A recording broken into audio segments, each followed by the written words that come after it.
Welcome everyone to Comics from the Multiverse, episode 396. Holy crap, we're almost at 400. I am Peter, and joining me as always is Matt. You could make the argument that it might be 400 too many, but we're not there yet. So we're still within the acceptable range. I always feel like we shouldn't have had any episodes. You're saying that the perfect amount might have been 0. I mean, judging how some people talk about me online, yes. they would have preferred that, but they could stick it because... Actually, that's not true. I'm making up things. No one's ever that mean to me online. I mean, I feel like you could argue that, oh no, we had a prime and we're kind of just been on fumes for years. Yeah. I don't think that's true. I think we're more comfortable and better at talking on this stupid show than we were at the start, but... It's reps. 10,000 hours, man. Oh, let's not work out the hours. I don't want to know how many hours this show adds up to. That's too many. I do remember in the early days, though, you saying, hey, can we try and make the show not go over an hour long? Yeah. Well, that was a little bit different, dude, because Rebirth was a bit different. Like, we weren't going to go as in-depth. And now I pushed for, can we try to keep it around 2? And that usually never happens because more or less DC puts out a lot of stuff that I want to read. I wouldn't necessarily say it's all good, but I have the desire to read it, and I can't help myself. 2 is a typical, I'd say. Then there's the bigger weeks where you're hitting like 3 if things are really stretched out. But and I'm very thankful that so far it's looking like when I look forward in time, it doesn't look like there's too many books coming out at one time like it was even a couple months back. I mean, maybe it'll change when we get the June or July solicits, but as of right now, the next few months, there's not a lot of new things launching, so there's nothing to really inflate the books. Yeah. So, although we do have some news today, which will at least give us a few extra things to read in July, and a few things on the the ramp up to it. But yes, welcome everyone. This is a DC Comics podcast. We get together, we talk about the DC books we read this week. Coming on this week's show, we'll be talking about Batman 144, Superman 11, Wonder Woman 6, Nightwing 111, Titans 8, Green Lantern War Journal issue 6, Batman Superman World's Finest 24, and Justice League versus Godzilla versus Kong issue 5 to wrap up. So that is what's coming on the show this week. You can look forward to that. But like I said, there's a bit of news as well, and obviously Matt's favorite segment. So we'll get into all the juicy things. In fact, we'll start with that. We'll start with the juicy segment, right? We'll small talk after. It is the list, the top 10, formerly known as the ComiXology top 10. Yes. Separated by Tuesday and Wednesday, which also might not be a thing after July. More on that in the news later. We're going to look at these rankings based on the Kindle store, the comic Kindle store as of right now at the time of recording. So Matt, what do you think is number 1 from Tuesday? I hate it, but it's probably Batman 144. It is Batman, yes. Yeah. It is what it is. Number 2 is Wonder Woman, so that's still seemingly doing quite well. Number 3 is World's Finest, Mark Waid sells amongst the comic nerds. 4 is Nightwing. Then you have 5 is Justice League versus Godzilla versus Kong, which has kind of been punching above its weight. Yep. Number 6 is Superman, and number 7 is Titans. And then number 8 is John Constantine Hellblazer. Number 9 is Green Lantern War Journal, and number 10 is Catwoman. So... healthy top 10 this week. I would say that most of those things feel like they're doing well based on how they usually rank amongst each other. So, very good. Yeah. Very good. I like seeing Wonder Woman so high. Because even when we were really enjoying the book, I don't remember it selling like it is with King. So, that's good. Yeah, I like that too. I think Nightwing typically has done really well under Taylor, so it's maybe just a testament to how well those other things are selling. As much as I did, I was going to say. There you go. I was going to say, I have felt there's been a cooling off of Nightwing, just judging from how people are talking online. But maybe with this issue, we'll jump back into what was making it exciting. So, might jump back up there. I mean, it had a weaker arc, but I don't think it's maybe killed off that much. I think. Batman just always sells a lot based on its name. It's the only one that I'm disappointed is doing well relatively to the others, but hey, that's what it is. Then Wednesday, would you care to guess number 1? I scoped this out at the comic shop because I looked for it this week. I'm guessing it's going to be Rise of the Power of X #2. No. What? Oh no, it's Gods. That's this other stupid book. It's not Gods. What? What in the name? I have no idea what else it could. Is it Ultimate Spider-Man? It's Ultimate Spider-Man #2. Yeah. Ah, man. Hickman's so big that even issue 2's from sell. Yeah. #1 dang. Oversold the X event thing. The usual cheat code. Yeah. So. Yeah, #1's Ultimate Spider-Man. #2 is Rise of the Powers of X. #3 is a non-Marvel book. It's Cobra Commander.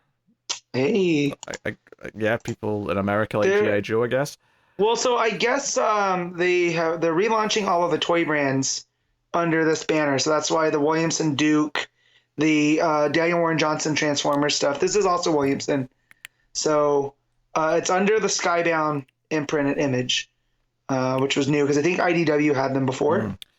Well, I read enough from Joshua Williamson, and I have never given a single solitary shit about G.I. Joe, so I'm good. So you never saw the redub stuff that made their way around YouTube, 20 years ago almost now at this point? Nope. G.I. Joe sandwiches was never a thing in the UK. It makes sense. It makes sense. It never made a dent culturally. It is a bit nationalistic, but hey. #4 is X-Force. #5 is Gods. #6, funnily enough, is G.I. Joe, Real American Hero. #7 is Daredevil. #8 is Incredible Hulk. #9 is Star Wars. And #10 is Guardians of the Galaxy Annual. So, still Marvel heavy. The 2 non-Marvel books are both G.I. Joe related, funnily enough. So, very nice. So, also, although there is a new Alien #1 this week. Alien White and Black, White, and Blood. So it's kind of like that Harley Quinn Black, White, and Red. Interesting. Book. Yeah. I don't associate Red with Alien. So not the Alien itself, but I guess all the blood that comes from the. True, but I always picture like blues and like lighter tones when it comes to that neck of the world. So. Yeah, should stand out even more though. It's Kelly and Lansing. Well, they're doing some stories, and I think it's an anthology. But yeah, that makes sense. Yeah, they're listed on the page. So there you go. There's the top 10, and like I said, we do have some news to talk about this week. 2 things that I've taken down particularly that are important. I think one is we have now what the event's going to be in the summer. We know what that's going to be, and it's also the answer to what Mark Waid and Dan Mora are working on. So it's a 4-issue limited series in July. However, as expected, there's going to be a short thing in the Free Comic Book Day special, as there usually is for these things. And then there's going to be like an issue 0 one-shot kind of thing. So it's called Absolute Power. 4-issue book with Absolute Power Ground Zero is the one-shot that's going to come out, I think, in May. That's a solid name for a 0 issue. And this is all about Amanda Waller kind of trying to level up, which, makes sense. This is what they've been teasing in various stories. Apparently, the one-shot is going to bridge kind of the end of the Superman House of Brainiac arc. So some of that stuff that Williamson's doing in Superman in Action is going to maybe set some of this up as well. And then it's going to be Waid and Mora doing the actual series. So there's some covers to look at if you want to check those out. There's a few preview pages as well. So obviously it's Dan Mora. So the art's going to be top notch. Top notch, yeah. It doesn't. I'm trying to skim the article here to see if it says if it's going to be releasing like 2 issues a month, because it feels like one of those ones that should be quick, but I don't know. I don't know. No, the only thing I see is it's not even dates, but it's the other Elseworld titles that they're going to be writing out at the bottom of the article. Yeah. So, which is unrelated to this. It's just they're doing a bunch of Elseworld books. Gotham by Gaslight, The Kryptonian Age, Dark Knights of Steel, All Winter, DC versus Vampires World War V, and these aren't new titles. We heard these before, but and there's a few other ones. I'm going to list them all again. So I mean, yeah, honestly, it's the creative team behind it is exciting, and I can't deny that they have been like building to Amanda Waller making bigger plays, so it makes sense. And just judging from who's been writing Waller, it is nice at seeming they're all getting a turn, right? Because Williamson got to launch some of this stuff, and then it jumped to Taylor, and now it's going to Waid. So I feel like in trying to set up like a new status quo for her in the DCU, it's nice that it's coming from different creatives, not just one. Yeah, it feels like an initiative that's going through a lot of the people that are doing a lot of the bigger books, which is good. So yeah. Admittedly, am I going to think this was worth losing Waid and Mora on Shazam? I mean, probably not, but you know. No, however, Josie Campbell. We do. We have a good team replacing them. Don't get me wrong. I'm not saying we don't, but it's not Waid and Mora and the silliness that we've become accustomed to. So yeah, we'll see how it is. I mean, as far as these events go, I really enjoyed Beast World, and I think with these names attached, I'll probably enjoy this as well for what it is. So that's cool. And the other bit of news here is that we're shifting back to Wednesdays at DC, starting in July.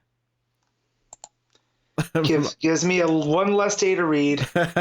Yeah, Matt likes having the extra day to read before we have to record.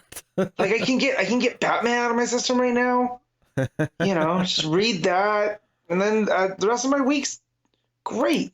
Yeah, can you believe that when this changes to Wednesdays, it'll have been 4 years at Tuesday? Because that was the early pandemic. That was when the books came back after that month and a half off. So I will say that it didn't really impact me physically because my shop would get them on Tuesdays. They just wouldn't put them out till Wednesdays. Yeah. You know, so if there was any kind of delay, like a couple times, their Marvel shipment or Indies shipment would get, you know, because it was all separate from DC at that point. Sometimes they would get delayed, but DC would be there. You know, so it was kind of a boon for them. So not that, you know, everything's digital now anyway. So if stuff doesn't come in, I at least have a backup that, you know, I don't have to wait for the physicals. But yeah, I like having that extra day. Yeah. Yeah, I mean, it doesn't really affect me all that much. You know, I get the books digitally. I tend not to read them till Friday or Saturday anyway. So them being out on the Wednesday instead of the Tuesday makes zero difference to me. And if you are someone whose shop, because I know a lot of shops did just wait until Wednesday just so they were with the other books, then it will make a difference to you. So it feels like this is just sort of syncing back up with everyone else. So, yeah. Hey, so all right. Well, there you go. That's the news. They're both really big things. We got an event coming, and we got this shift on release days. But I don't have too much to say on either subject at this point. So. No, very good. I will say the one positive thing is the top 10 won't take as long because now it's just back to one. It's just I actually think it'll be more interesting because you got DC and Marvel mixed up. Yeah, it's less interesting when they're separated. Yeah, so instead of doing two, we'll do one, and then be off on our way. Man, I remember I used to cut myself to spite my face, right? Cut to spite your face. But I tried to drag that out, thinking that it would stop people from wanting to listen to it, but. Pete's pretty stubborn as well, so it would take as long as it needed to be. Never stop doing it, no matter how many hockey towns I would try to get Connor off on. Yeah, that's not going to work. Nope. Never going to work with me, Matt. You're just going to have to. The only way to do it is to do the time. That's it. Yeah, that's right. There's no. Get busy shortcuts. living or get busy dying. I believe that was in Shawshank. That was indeed a Shawshank Redemption reference. You just pulled out your ass. Yeah. Okay. Well. We can just get into the books then. I think we have a reasonable number of them, and some of them are quite exciting to talk about. That does not include though the first book. Starting with. Yeah, I would say I started my week with Batman. I ended it with Wonder Woman, and let me just tell you. It was like climbing a mountain because if we started low, we ended high, and yeah. All right, so Batman 144, legacy number 909, Chip Zdarsky writing with Giuseppe Camuncoli and Andrea Sorrentino on the art. So, yeah, Joker Year One's obviously not been something we've been overly enthusiastic about. I especially hated a lot of things about that last issue. This one's less offensive. I didn't like it that much, but it didn't make me as angry as last time. No, I didn't mind the past stuff, the Year One stuff as much, because it ended up just becoming like a typical Batman story that was set Year One, where he's dealing with corruption versus just the out and out supervillains. It barely had anything to do with Batman. It was mostly Gordon dealing with all these corrupt cops who became the Red Hood gang so basically a bunch of the Red Hood gang are all just corrupt cops, and they basically stage a little heist to steal a bunch of cocaine or whatever it is from the evidence locker, and a shootout sort of type siege happens at the station, and that's what most of the present day, or not even present day, the backstory part of the issue is. And it's mostly fine. I don't think it's a must read by any means. I didn't feel particularly moved by a lot of it, but no, it was compared to what we have been getting. I like that it was straight and to the point. And like you said, it was Gordon dealing with the corrupt cops, and it felt more in tone with Year One than anything else in the other two issues. So I appreciate that. The back half of the future story, I really don't like how that resolved. Yeah, we've got the Jokerized versions of all the Bat family chasing him, and he's on the run. The art here is gorgeous. I mean, we've been saying that every time with the Sorrentino stuff, but it is absolutely stunning to look at just on a visual level. The red hooded Joker that looks like death, very striking image. As much as I want to hate this deification of Joker, Sorrentino makes it look rad. Hard to be mad at it. Yeah, and Batman goes investigating. Joker's left this clue, and Joker always, this is the big sort of narrative point of this story by the end, and it's particularly in the future segment, is this question of is the Joker, could he have won at any point, but has always let me win eventually so that we can keep doing the dance? Because Joker's effectively given him the clue that'll help solve the Joker virus, this epidemic, which is basically bats, sonar, the sound coming off the bats actually cures this laughter virus. So, and as much as that may sound silly, I will say the best panel of art is absolutely Batman riding a horse with a speaker, and then all the bats chasing him. It is, you could put that on a wall. It looks gorgeous. It does, and I like the way that Sorrentino puts the bat in the frames, right? So as the panels, right? So it's the outline of the bats, and we see the people reacting. Yeah, and we get a close up of Batman on the horse. It looks fantastic. It's gorgeous stuff. It's just your mileage on how you feel about that, because he basically solves that and then goes home and hugs Catwoman. That's that. The stuff in the backstory, which is Joker kidnapping some of these Red Hood dudes because he wants vengeance on the Red Hood gang. He also is already kind of there at the station pretending to be a sad clown, and then I didn't hate that either. That was kind of funny. That was very on brand. It feels Jokery. This is the thing. This issue is mostly fine. I think the weird thing about it, though, is part 3 of the ending to what's supposed to be a story called Joker Year One.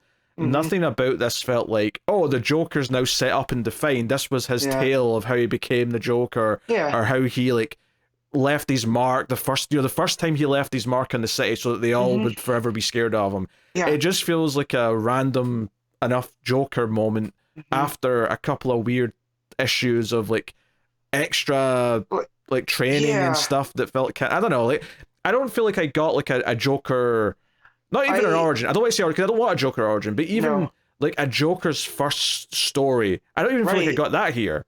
I just feel the Year One branding too is misleading, because I know that's DC's brand, they want to do all that, but calling this first laugh or something along those lines, where it's kind of, this is the precursor to the Clown Prince of Crime that we're all used to, might have been a little bit of the smarter move, because you're right, it doesn't feel like a Year One. No, not at all. This doesn't feel like the final chapter in some kind of first epic story by him. I mean, there is one panel I really like. He kidnaps one of the corrupt cops, one of the Red Hood gang, and he has him set up in a hall of mirrors kind of thing. There's a panel with Joker coming through a broken mirror holding a butcher knife, and it looks like a horror movie moment. And I was like, you know what? And maybe this is because it's making me think of the Garrison King story, but it looks like a serial killer coming out from behind this mirror, and I actually think that looks quite cool. And I'm like, yeah, if you'd given me more of this, I might have been having more fun with this. Well, and the way that he says, we're just going to have some fun, and then Camuncoli's art almost shifts on that final panel. That's like a red. It's Joker's face in red, but it looks more ghastly with the with the lettering kind of taking over the rest of the space. And yeah, it hits the right tone there. Yeah, the ending of the issue is Joker getting back to the bar with all the thugs that beat him up back in the first part of the story, and he locks the door behind him, the implication being that he's going to kill every one of them, and they don't stand a chance. Well, and it homages the, killing Joker with the light going out on the bar, like the neon, I also like the when he's standing and he's lit up by the neon behind him. He looks properly creepy. There's the Joker. I just don't think any of the story felt like it was getting him to this point. It felt like he just is this now. He's just the Joker now. I didn't really feel like He flipped a switch. There was no, like you said, there was no dimmer knob for him. Like, so with Batman, we're used to him. It was the whole point of the Zdarsky miniseries of the night was him breaking himself down to build himself up. I never felt that with Joker. It just felt like he talked to the brain dude and then killed him, and now he's this, person that was locked away. And it's not that interesting. But once we see Joker do Joker things and it makes sense in story, it's not as tough to read. There was just no satisfying feeling of escalation. Not even an arc per se, because again, I don't really want an origin for Joker in the traditional sense. But even just an idea of escalating to the point where he's realizing, I can go bigger and crazier with these things I'm doing. I don't even feel like I got that. I just, so. The whole idea of weaponization of fear should have been kind of the subtext, and there was none. Yeah. We got a little bit of it in that last issue, but even here, I feel like there's not a lot of tension as far as the Joker. Like, we see him as the sad clown, and we realize it's the Joker, but there's never even any big moment for the cops to realize it because Gordon's too busy with the Red Hood gang. Yeah, and Gordon, is doing his heroic stuff. He's making sure there's witnesses. He's making sure that these corrupt cops can be held accountable. That's all fine, Jim Gordon stuff. But it kind of feels like you say, there's no moment where Gordon's even aware the Joker was there, which is kind of odd. It feels like all the different parts of the plot don't feel that connected. They all exist in the same world, but none of them are really affecting each other all that much. Yeah. There's like a Venn diagram that doesn't cross over, right? It's just three circles. So so like I said, it didn't make me angry at last. Like last issue, I was coming in here spitting fire. This issue, I'm just kind of like, there's a couple of good moments. Like I mentioned them. There's some good art, obviously, from Sorrentino, but I feel kind of just ambivalent about the whole thing. Yeah, like it's on the better side of Zdarsky that we've had lately. So I'll give that. It's a low bar, but yeah. Yeah, but then I was getting ads for the next arc, and it's Batman, or the next part of the story of Batman, a prison in his own mind. I was like, oh my god, no, sounds so awful. Please, just tell the story. It doesn't sound awful from anyone. Don't get me wrong. Like I think if there's certain creative teams that if you tell me they're doing Batman as a prisoner of his own mind, that's fine.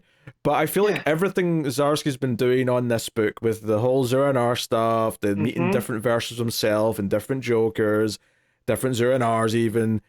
Everything about this has all been about Batman dealing with his inner shit, and I feel like I'm sick of it because I don't think he's very good at doing it.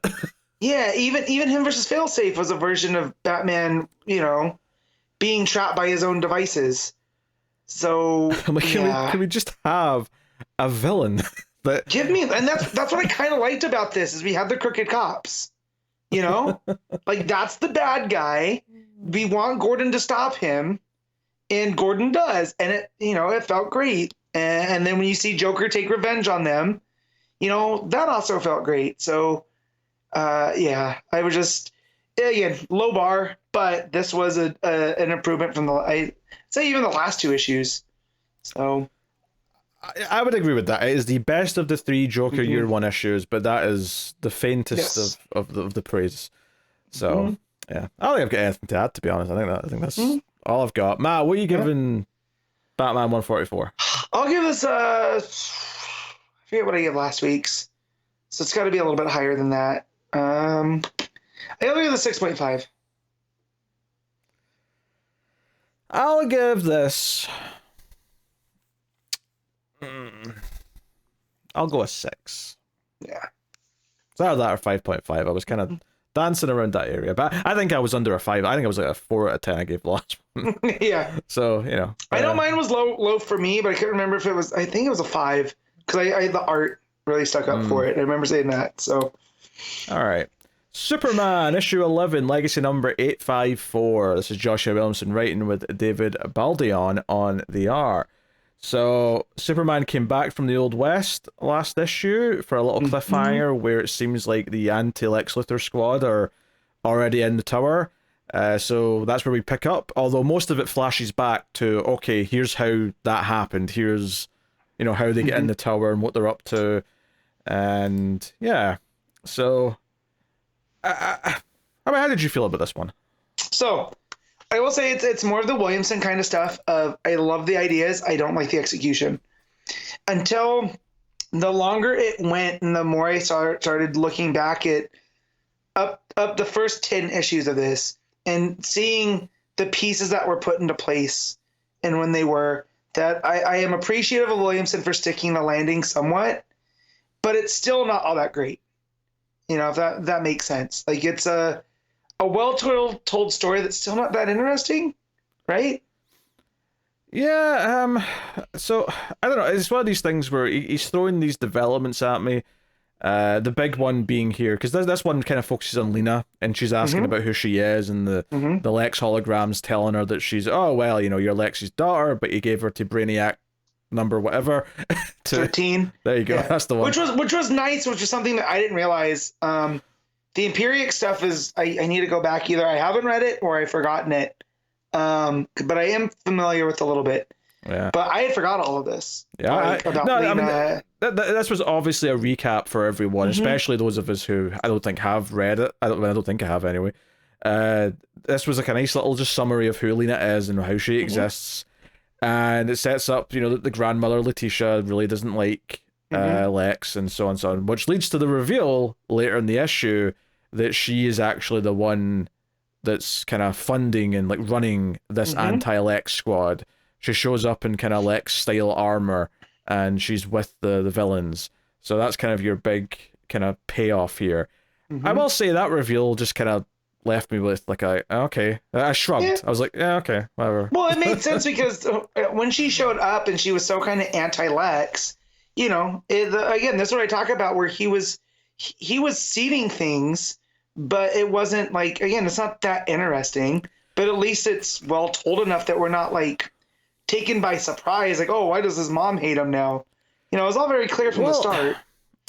I don't know if I agree it's well told, because I think if it was well told, it would have been more than like one conversation with Lex where she clearly doesn't like him. I think it would have been a case of making us actually not necessarily like her. Maybe she'd have a good relationship with her granddaughter, but even that doesn't feel like it's a good relationship. No, and that's what I mean. It's almost this is where I'm like, it's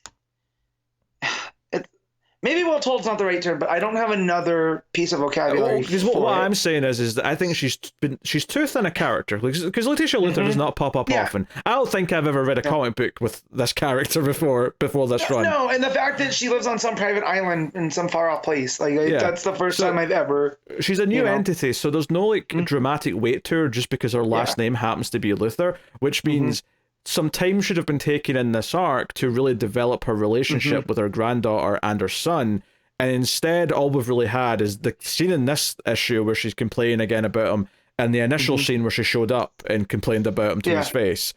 Those are really the only examples, so it's pretty one note. There's not a lot of depth to it. So turning around and saying, hey, she's actually a villain behind all this, I'm like, well, I never even suspected for a second she wasn't a complete bitch. My big question is, like, when did she suit up in this Lex armor? I don't know. You know, because, like, he also kind of wants you to make you believe, like, someone goes, oh, that's Lex. And she's like, you can't, he's still in prison. It's like, at no point did I think this was Lex just because it's green and purple. Like, you know? what I'm going to suggest isn't maybe the most original things in the world, but just some examples. Like, maybe do a little arc here before this reveal where it looks like maybe she's going to, like, reconcile with Lex. So the idea is that you're building to, oh, maybe she's going to, like, learn to love her son. Oh, no, twist, she's actually the main villain. Or maybe you do something where there's an awkward relationship, but they have to sort of coexist because they're talking about the daughter/granddaughter, and you have them having to sort of, like, work together on that. But it's never put them in a situation beyond just bickering at each other. So, like, her turning out to be the villain is like, yeah, I guess that makes sense. Of course she is. Who cares? Like I wanted it, this hurts me more than it hurts you, and I'm going to have to do what mommy has to do. Like, that kind of vibe to her, you know? Like, you know, like, Lex, you're so inept, you turn your company over to your biggest enemy. Like, this is why I put this team together. You know, you're feckless, and just have her basically be the mom from Arrested Development, right? Like, and have her talking to Lex like she would talk to Buster. You know? She turns to Lena and says, "Go see a Star War." Yeah, here's some money. Go see a Star War. And of course, how much does a banana cost? $10? Yeah. But yeah, have that kind of relationship, and I would totally get it. But yeah, I mean, all the stuff with the chained, and you know, and the pieces moving into all that stuff. I was like, okay, that's okay. Let's talk about what Farm and Graft do here. So, which one's which? Is it Farm that's got the glove, or Graft that's got the glove? Graft has the glove. Okay. And Dr. Farm's so it's Dr. Farm, Mr. Graft. Graft has the glove. Okay. And Farm's the one that we really haven't talked. Yeah. So Graft's got this glove where each finger's a different kryptonite, right? And that's something that's brought. But it's all synthetically created from scratch. They did some testing on Bizarro to sort of develop it, blah, blah, blah. So the plan here is that they use red kryptonite, specifically tailored, because obviously red kryptonite has different effects, but this one's tailored to make... Yeah, but they've tailored this one to get the effect they want, which is to make Superman angry. And their hope is that he will get angry at Lex, and Superman does immediately go and grab Lex from the prison, brings him back to the tower. He's pissed off, and then Lex says, "You idiots, what makes you think he's only angry with me?" So then Superman heat visions Graft's glove, and that smashes into pieces. He swats the chain like he's a fly, pretty much. You know, so he just kind of goes on a warpath, and it becomes this thing. And then Lex has to stab Superman with kryptonite, because he's figured out that green kryptonite counteracts the effects of red kryptonite. So, but I think the idea here is that they want it to look like Lex has just tried to murder Superman, so they can use that against him. But also, they release this kryptonite gas into the city. And it turns out this was something that was being developed by Lex before Superman ever showed up. We get like a little quick flashback page to when he had his hair and he had his Lex outfit, which I still hate. And it's like, yeah, he was working with the kryptonite and making different things with it so that it would affect humans the way it does Superman. Although I'm sure that's not the way they phrased it since Superman wasn't around yet. But right, it was they could weaponize this kryptonite gas. And because it was an idea he had when he used to work with Farm and Graft. Which, I mean, I don't really know what I feel about that yet, to be honest. I'll just have to see what they do with it next issue. Here's my thing. If his whole idea of him being a hero is just because everyone's a hero in their own story, but when we get Graft and Farm's version and it was, you know, either they wanted to take it too far or he wanted to take it too far, you know, whatever it be, and that's what got them to flip on each other, and they still have the fight, and he made it out, you know? I think that's a lot better than Lex coming to Metropolis to be a hero and being thwarted by these two, you know? Yeah, I find myself a little indifferent to some of the developments here. Like, anytime they say, oh, this is something from this, like, backstory of Lex that we are retconning into the timeline, which never existed before, it just kind of feels a bit weak and, like, lazy to me. Like, in the same way that with Batman and Ghostmaker, oh, all of a sudden this rival Ghostmaker, and now it's coming back to bite us all. Like, well, I mean, you've just shoehorned him in. He wasn't there. Like, I don't know. It always bothers me when they sort of hinge so heavily. Like I don't mind them putting in like a little moment in the backstory that maybe thematically, you know, is relevant to something that's going to happen in present day. That's obviously a very valid thing to do. but I do feel like sometimes comic books especially really, really lean heavily in this idea is that we want to have this thing that's happening now be so set up in the past that we have to do an entire story about how it's set up. And it almost feels like a lot of the flashback it ends up feeling more like a prequel than it does like it's just a part of the story where it's got all those problems where it's just there. I don't know.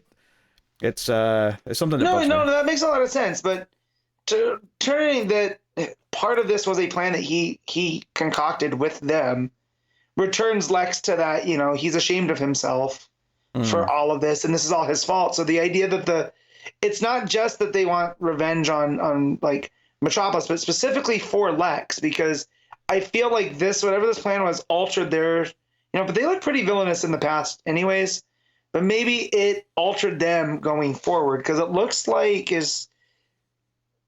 I can't tell if Graft is in the chair still. I think it's intentionally hidden because either he's just standing a bit further back and that's why it looks shorter, or he's in a chair still. It's hard to tell.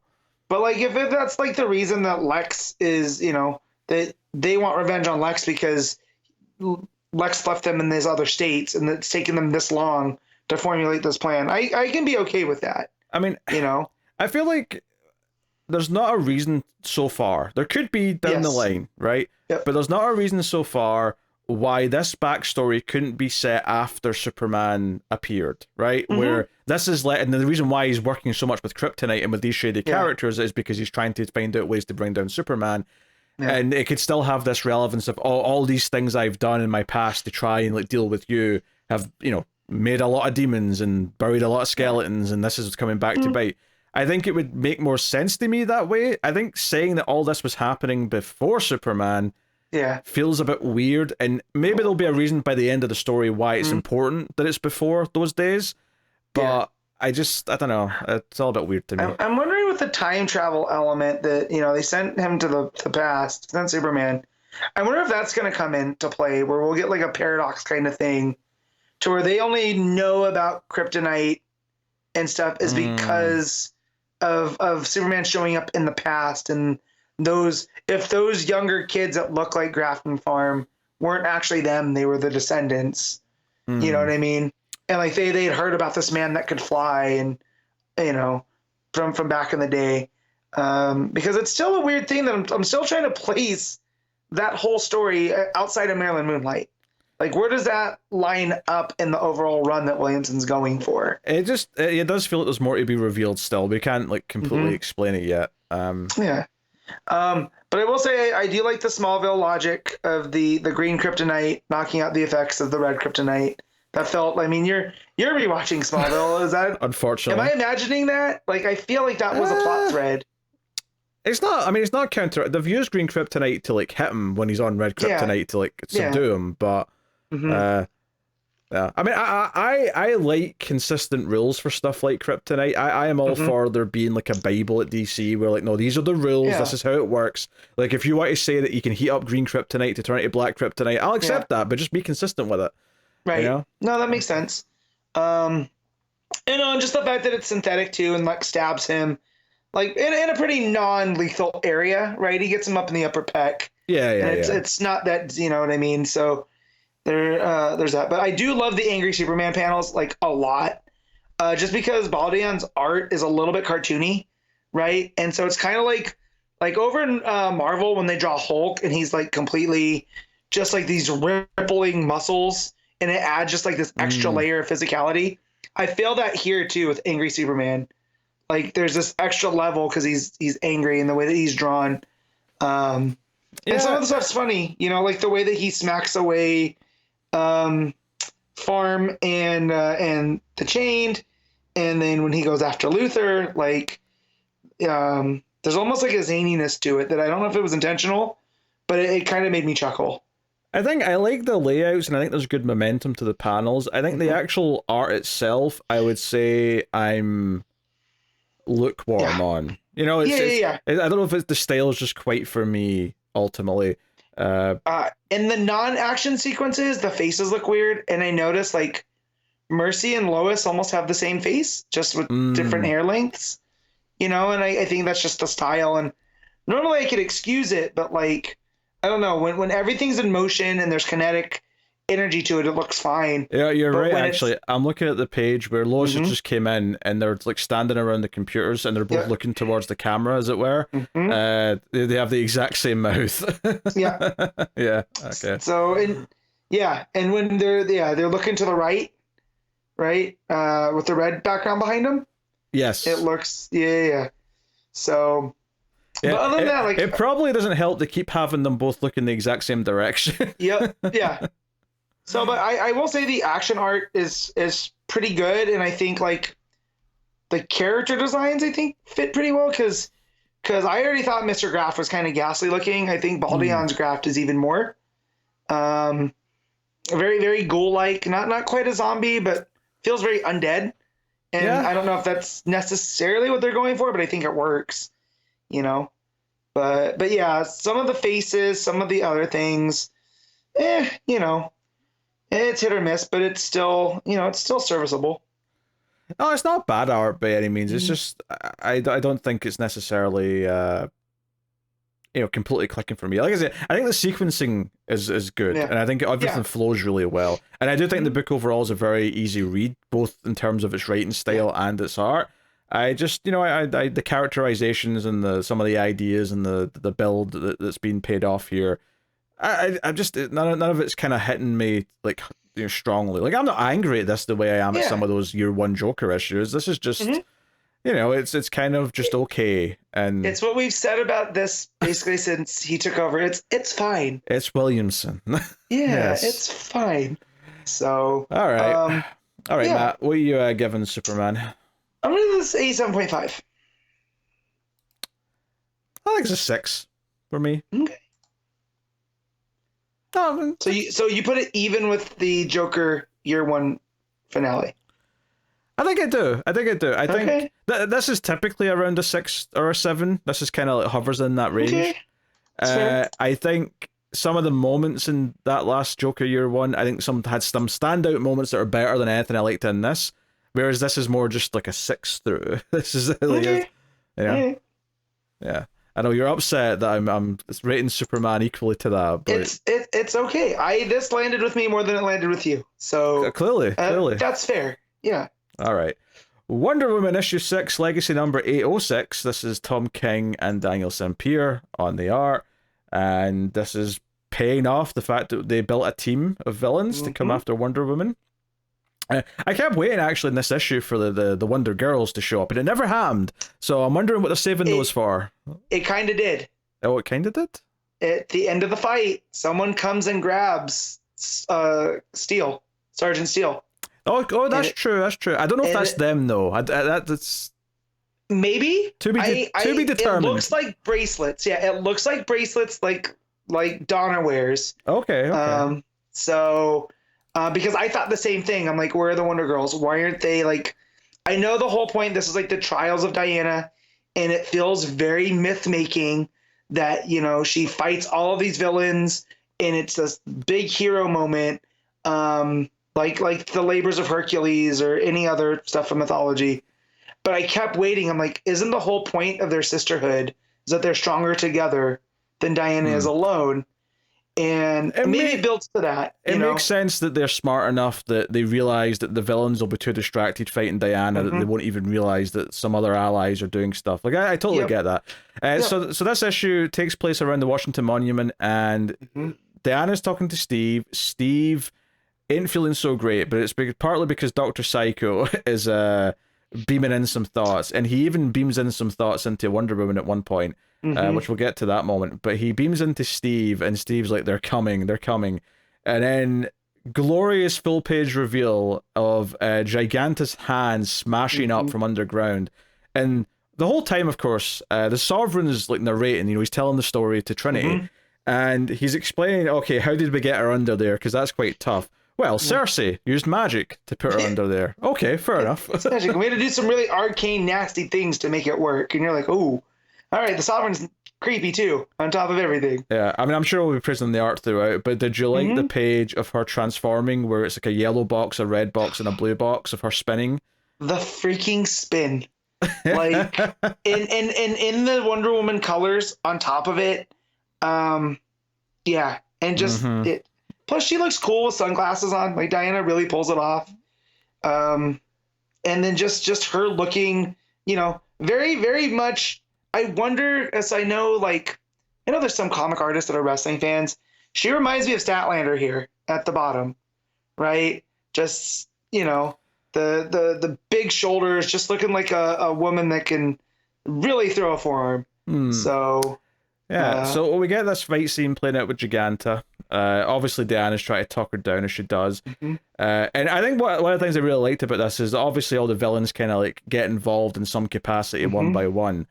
I really like that the narration kind of like talks about how they're using each villain. So Silver Swan, right, comes flying in, and her purpose isn't really that anyone thinks she's going to be able to fight Wonder Woman. It's more that she can be this distraction, and that Wonder Woman will have to save her, and that'll distract her enough that they'll be able to do something else. So we get this big set piece in the middle of the issue where they smash into the Washington Monument, and as she's dealing with Silver Swan, Giganta rips up the Washington Monument, right? Picks up overhead, and Dr. Psycho at the same time is beaming his thoughts into Diana to further distract her and make her more vulnerable. And Giganta comes smashing down with this entire monument on Diana's head. Like it's like she's spiking it on top of her, right? Yeah. And the next page is just like, okay, Sergeant Steele's up in the top of the Capitol building watching with binoculars. Cersei's now sleeping as a cat because she's drained of energy. Psycho's drained of energy because even being in Wonder Woman's mind because she's so tough for just a second, it's taken it out of him. And the Sovereign's pouring a glass of wine. He's ready to celebrate. But this all builds up to the narration at the bottom of this page where it says, well, the voice came in over the radio from Sergeant Steele, Sovereign, and then next page is a full page spread of Diana with her hands up holding the monument and stopping it from hitting her, and it says it ain't over. Like that's the message over the radio. We're not done. She's not dead.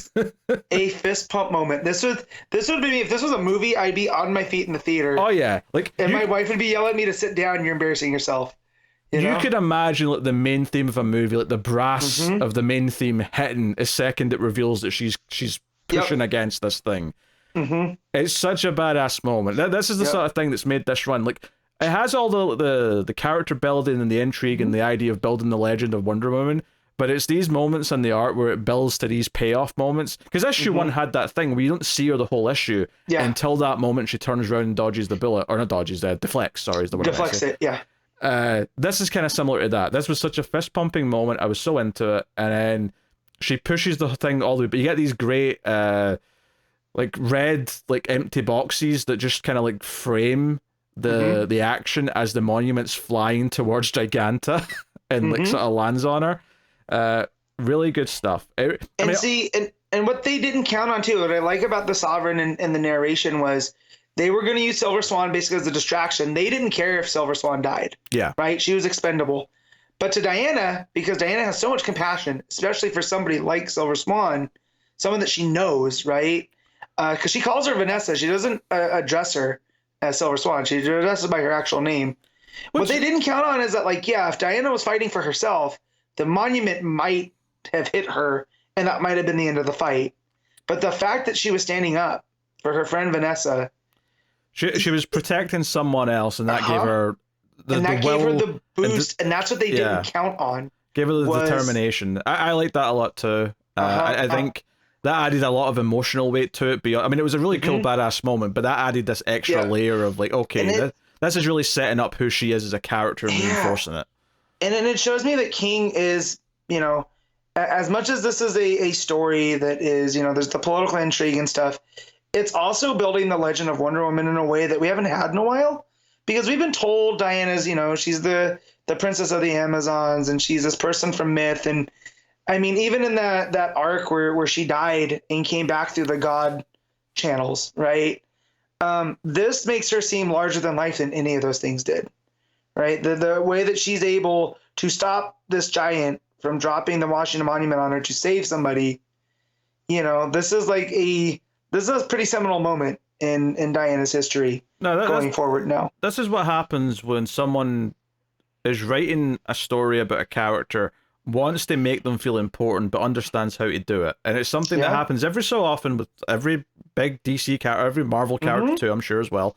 But every so often you'll get a story that does a good job of actually making the characters feel important. It's kind of like when you're doing a Superman story and you're doing something like War World, and the whole thing's about how Superman's spirit and inspiring those other characters to be what they should be is what the main point of it is. This is kind of really sort of showing her spirit not breaking. That's very much what a lot of this is. And funnily enough, on that page, after she's thrown the monument back at Giganta, you've got the Sovereign like smashing his wine glass in frustration, like he's just livid. He crushes it with his hand, like, you know.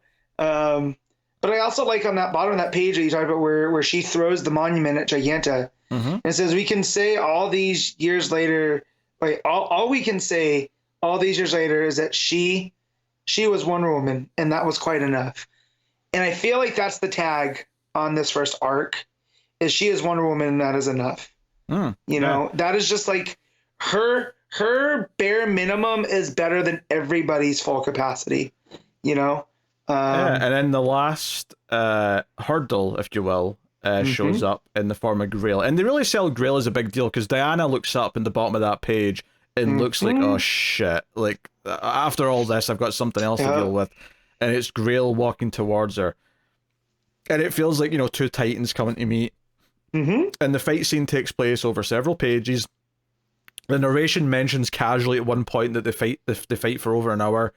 It's very bloody. Diana's got blood streaming all over her throughout these pages. But she makes the goddess bleed too, right? Yeah, sure. Yeah. So and it's while all this is happening, there's a couple of 9-panel grids, and this is where Steel gets taken. Where that could be Donna. Like I didn't notice the bracelet before, but like it's open to interpretation because all it is a panel of Steel's face and there's a hand over his mouth, and just you see a little bit of the other arm coming in, and you see that there's dark hair, which is why I think you're saying Donna. That's why I'm saying Donna, because I don't think Yara wears the bracelets. But like then all the 8 panels around this, like so it's a 9-panel grid, and it's the middle panel that's that, and then the other 9 panels are just the fight that's happening. Chaos, and then it keeps going to the next page where again it's 9 panels, all of the border panels are all the fight, and then the middle panel is just that same spot that Steel was standing in, but it's now empty, so it's showing that in all of this chaos he's been nabbed.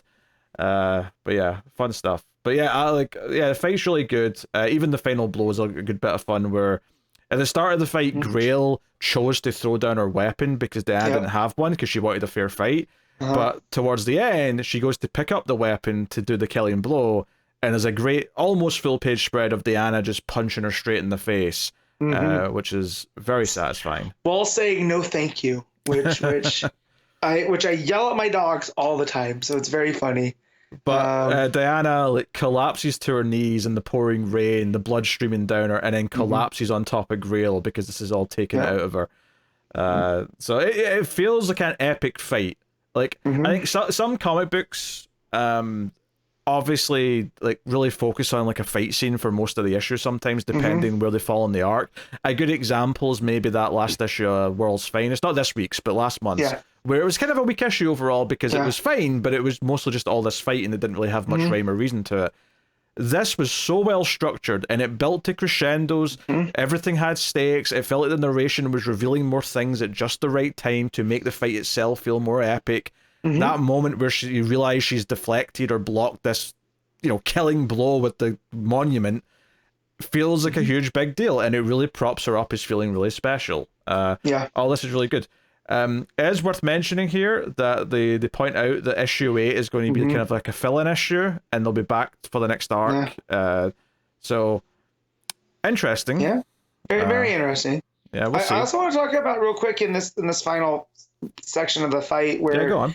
Where Grail's kind of gloating, right, and talking about like, you know, I'd heard that you have a divine father as well, but I see that you're always nothing but dirt. Right, and this is where she goes to swing her blade down, and Diana deflects it with her bracelets. And says, you know, that no, she was made from clay. You know, because you know they say my mother made me from water and clay, and then she says and hope, and that's where she gets the counter strike. And that's another another defining moment for her about this. You know, I am the women before me. You know, I am my mother's daughter.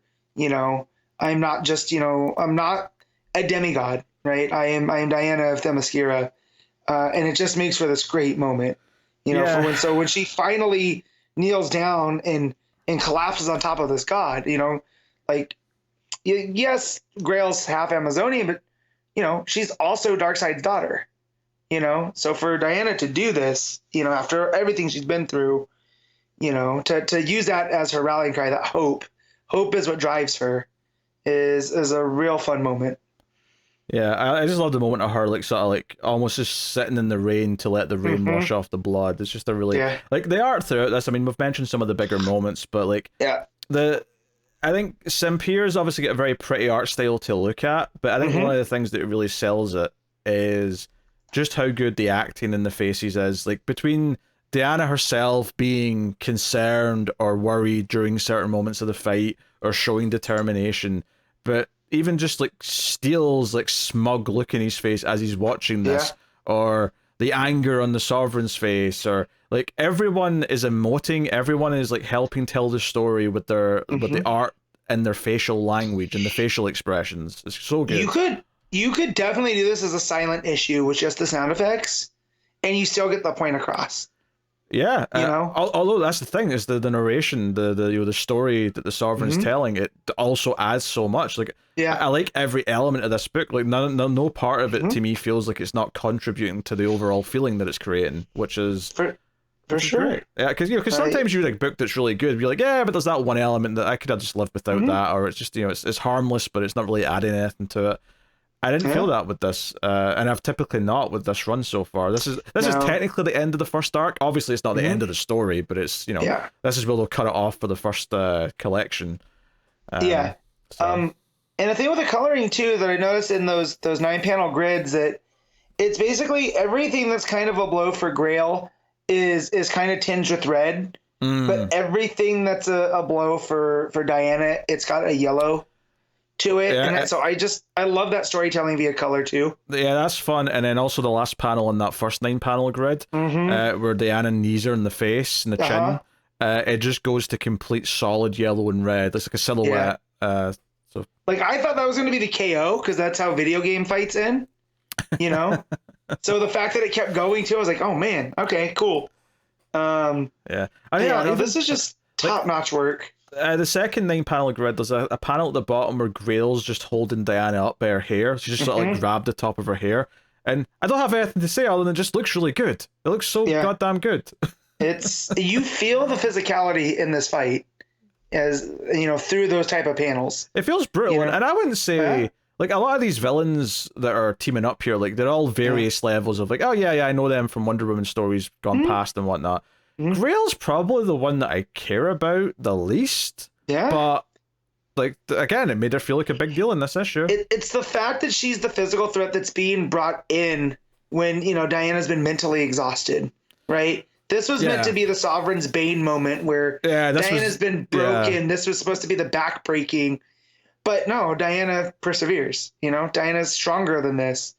So, but yeah, man, just the Sovereign's dialogue throughout too is, he even says, and that's where we made the mistake, you know, of, you know, so we had us believe, she had us believe, right, that she was done. This was it. She was exhausted. You know, dear God, what a fool we were.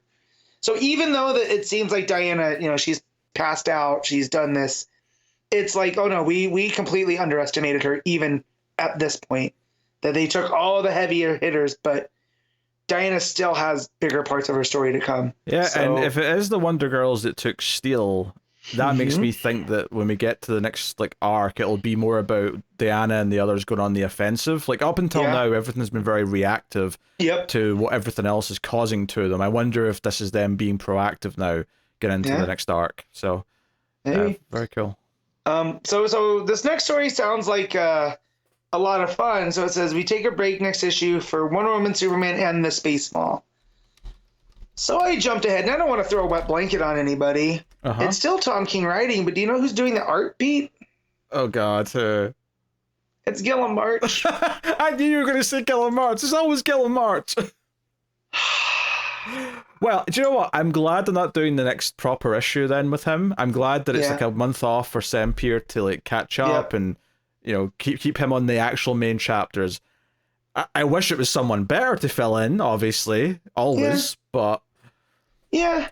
It doesn't seem like there's a backup either, so it might just be a full story too. That makes sense. So, it just, you know, 30 pages of whatever. Yeah. So when it said that, I was like, oh, I'm gonna look forward and see, because that sounds like a fun story, and I was like, ugh. It makes a little bit of a damper, but it's still King, so yeah, it may still be fun, but yeah. Speaking of fun, there's a backup, of course. Again, this is back in time a little bit to when Lizzie is a toddler or just a little bit older than that, and John and Damien are babysitting, and the running gag here is that she just won't go to sleep. So John's tried to put her to sleep, but she gets back up and she starts nagging them about things. Yeah. Damien tells her a bedtime story about he actually solved Final Crisis. Was he even in Final Crisis? He had debuted by then, yeah. This was after Batman and Son and stuff. Yeah, but still, like, I don't even remember him, like, having an impact. So him putting himself front and center is so funny. It's been too long, but I especially liked how he's doing the dialogue. So it's like the bubbles are coming out of Darkseid, but it's his wacky version of what he'd say. But my favorite part was when he says that he's sure. I was like, I'm Robin, as in the Robin, no Batman required. Like, all right, David. So you know what that means? Yeah, I think you do. In Darkseid, he's like, because this is a younger, right? So like the last couple stories of this is John and Damien are, you know, significantly older than they are now, you know, because Lizzie's kind of half-grown teenage in some of them. This is more like the age she was in the first backup. Yeah, and so it's closer to the Damien now, and the voice is very spot on to what I would imagine Damien. So Damien brags that he's got her to sleep, but then she's basically followed him in from behind, and she's still sitting there wanting to do stuff, and then she's like, hey, what about the moon? Let's go to the moon. Smash cut to a full-page spread of them sitting and looking tired and bored in the moon, except her jumping around with her bunny, who's also in an astronaut suit. Not just bunny, that's a stuffed kanga. Oh, kanga. Yeah, sorry, kangaroo, yes. Yeah. And they're just sort of like, wait, we were supposed to have her in bed by like 8 p.m. What time is it now? It's like, well, we're on the moon, so technically time zones are a bit irrelevant up here. So they take her back down. She finally seemingly goes to sleep. John and Damien both fall asleep on the couch, and the final little joke is that as they're both passed out on the couch, she climbs up out of the middle of the couch and starts looking at stuff on the tablet again. The idea being that she outlasted both of them. So it's humorous. It's a fun little backup. But, there's a runner of that when he's telling the story of Final Crisis, he says Darkseid has math, and that's how he was going to destroy them. And so when she comes in after he thought he put her to bed, she goes, Darkseid's in my closet, and he has math. And I thought that was so funny. It's one of those jokes where when he said he has math or something, I didn't get it for like a second. I was like, math? I was like, oh, the anti-life equation. Yeah. And then so as he's tucking her in after the moon, she says, did you check the closet? Yes. Was Darkseid there? No. Was there any math? No math. Check twice. And again, these are just little small human moments out of the superheroes, and I feel Tom King's really refined that through this. So, and I like the art here better from Ortega, right? It's a lot better when Lizzie's younger, because I feel like that art style kind of fits the kitty vibe a little bit more. And so like the stuff on the moon just looks great because it's, you know, her big smile, them both looking completely defeated. The body language is all there. Yeah. I had no idea Belen Ortega was a woman, actually. Someone retweeted her, and I was like, oh, Belen's a woman's name. Okay, fair enough. And I'm going to say, the only reason I know is because every time we go through these, I open up Leah Comic Geeks now. Oh, and they usually have there's a photo now, so... fair enough. But yeah. The art sort of fits the fun vibe that it's going for. It's definitely a bit of a palate cleanser based, compared to the main story, which is obviously this ultra serious, everything's important kind of thing. This is more lighthearted and fun. It's kind of interesting that King's the one writing both, that he's doing both sides of it. Yeah. All right, what are you rating Wonder Woman? That's your 6. Do I go too high, or do I dial it back a little bit? I don't know. Because theoretically, I could give this a 10. Oh. Yeah. But judging based on that, I'll just go 9.5. Judging based on what? My noise? Just based off of the noise. I thought if I had said 10, you wouldn't but you did it a little bit more down towards there. I'm like, okay, I'll temper my expectations a bit, but this was a very good issue. I feel like you're maybe overreading into things on my various vocal noises, but yeah, honestly, I mean, I wish I had a spreadsheet up in front of me of what I've rated all the issues. Me too. For comparison's sake. I think I want to say I give issue 1 out of 10, and maybe one of the ones in the middle. I think I will agree with the 9.5, but goddamn, it's it's this has been a wonderful arc. I've enjoyed everything, and obviously it's not really over by any means because it's just kind of split into like mini arcs. Yeah. So, looking forward to it. One of my favorite books on a monthly basis right now. So. Yep. Like I said, I led up to this. This was the last thing I read. So I read this last night. It was about time for bed. And I was starting to doze off, and not because I was enjoying it. It was real late. It was later than normal. And once I started getting to the fight scene with Grail, it popped me back up. So it's very rare for like, a comic book to bring me back up, to get excited to keep going. Because normally I would just put the iPad down, and go to sleep. I was like, no, I'm going to finish this. So that's pretty, that doesn't happen very often. All right. Nightwing 111, legacy number 298. Tom Taylor writing with Sami Basri on the art in this issue. So this is an interesting issue because this kind of kicks off. I actually did hear someone say this is the penultimate arc on Taylor's run. So I don't know if that's going to end up, but I mean, it could be because it feels like we are ramping up to, wrapping up things that he's been doing since the start of the story. This is obviously seemingly the return of Heartless. Obviously, by the end of the issue, that doesn't seem actually lightly anymore. It feels like someone's just mimicking Heartless, but someone gets their heart taken out in Gotham, not Bloodhaven, and Batman obviously calls in. Well, he actually calls Barbara because he can't find Dick, and she's like, yeah, he's in the shower, and he's like, your shower? It's like, get him out here. No, come on, I need to talk to him. He's in Gotham, even better. Yeah. So, I want to compliment this issue quite a bit. Obviously, I wasn't as into the pirate arc because whatever. I just felt like it felt like a fairly light-hearted kind of John. Obviously, there's a few important things that happened in it for the whole run, but this to me felt like we were back to maybe not art-wise because it's not Redondo. I think Basri's solid enough, but it's not the same. It's not as good. Yeah. But I think the writing here and the way it's set up and paid some things off in this issue. So Batman swoops down when this guy's been killed, and there's a child, there's a boy, right? And we get this quick flashback. It just shows, Bruce walking away from his parents in the alleyway, and a shot of Alfred, and then a shot of like Dick in front of his dead parents, and a shot of Bruce at that time, right? And then there's a quick page, a scene where it's young Heartless, who, remember, we've established that he witnessed this, and this was kind of what gave him his taste for murder and death. He says something about that it's the best thing he ever saw, and Alfred hears it outside the tent, and he's like, oh, that's a horrible thing to say. And when Bruce walks out, he says, there's a child, right? Which is mimicking what Batman just said in present day, and it really sets up this idea of the importance of like seeing like this kid who's been left behind after seeing the murder of his own father. I thought that was tugging on the strings, and then it paid off even more later on with Nightwing and the whole like tell him stories. I hear it helps, because there's a flashback where Alfred says, hey Bruce, you need to did you read them a story? And Bruce's response is, he can read. And he's like, I know he can read. The point is the shared experience. It's the bonding. It'll help him. And then it pays that off, because when Dick's talking to this kid, but then his uncle who's going to take care of him, he says to the uncle, read him some stories. It really helps. And you just see Batman's reaction to it. I thought Taylor was back once again. It tugged on my heartstrings by comparing Bruce, Alfred, Dick, all of them together, and like what they mean to each other, and like all those bonds. He's really good at the interpersonal stuff. So with good. These guys. So good.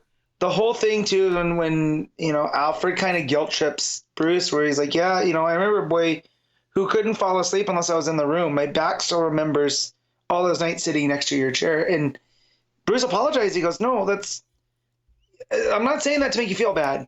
I'm just saying, like, I was there for you. He might need you. He's not going to say it. And that's where he says, he's reading Tolkien. What can I do? And he gives them basically this Muppet book. That was a Sesame Street book that was called There's a Monster at the End of the Story. And it's all about childhood fears and about, at the end, they keep saying that, there's Grover, there's a monster at the end of the book. And at the end of the book, Grover's the monster. He's been talking to you the whole time. And it's all about this thing of, facing down fear. And it's okay to be afraid, but what's next? And I feel like that is the story of Alfred and Bruce, and then Bruce to Dick, and now Dick to whoever else, going forward. And it's just Taylor playing all of these levels at the same time, and they all end up adding to the overall story. Yeah, I felt like he was hitting those emotional beats really well and making it feel really important that both Dick and Bruce have this experience dealing with this type of trauma. I thought it was really well done. So Dick goes to meet Batman. There's a cool little moment where he skids his motorbike into like a bunch of dudes. So there's this great panel of the bike sort of sliding and tripping them up. But yeah, it's good stuff. Interesting little tidbit as well to do here is that Batman's like, hey, I'm working, I'm getting along better with Montoya, but we need to kind of talk to the kid. She'll probably listen to you better. And Dick just calls her and says, hey, it's Renee, it's Dick. Can I drop by? Which I don't remember Renee knowing his secret identity, but I mean, I guess obviously this is saying that she does. Because, he shows up as Nightwing. It's not like he shows up as Dick Grayson. But yeah, so they talk to the kid. This is where we get the flashback with Bruce and Alfred to kind of set that stuff up. And then the other thing to pull on your heartstrings here is that this kid is a huge fan of Nightwing. He's got a Nightwing pencil case. He's so happy to see him. He hugs Nightwing instantly. Then they play video games together. It's all very sweet. Which is why it hits a bit harder when the little twist in this issue is that it's clearly implying to me that the uncle did the murder because he wanted all the parents' money. That he's going to receive all that money now because he's looking after their kid, so it's all going to transfer to him. Whether or not he did the murder himself or hired someone, it does seem like he's behind it, because as soon as he's alone with the kid, he starts, talking down to him, getting angry with him, saying you'll do what you're told. How dare you get Nightwing involved? They two better not look closely at this. So clearly he's got something to hide. And they kind of, Batman and Nightwing kind of recognize this when they're checking out the body. They're like, hey, this doesn't quite match Heartless. Yeah, it took the heart, but the wound's not the exact same. It's usually cauterized. There's other little things. There's finesse when Heartless does it. Yeah. Here it's really clumsy and heavy, and yeah. Yeah.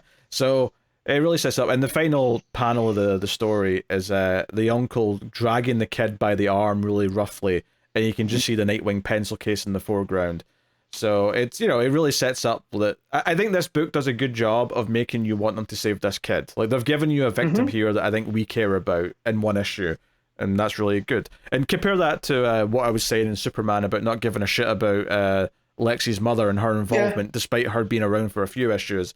This is how you sort of form a connection, because you compare it to like their own past, so we have context, we understand it.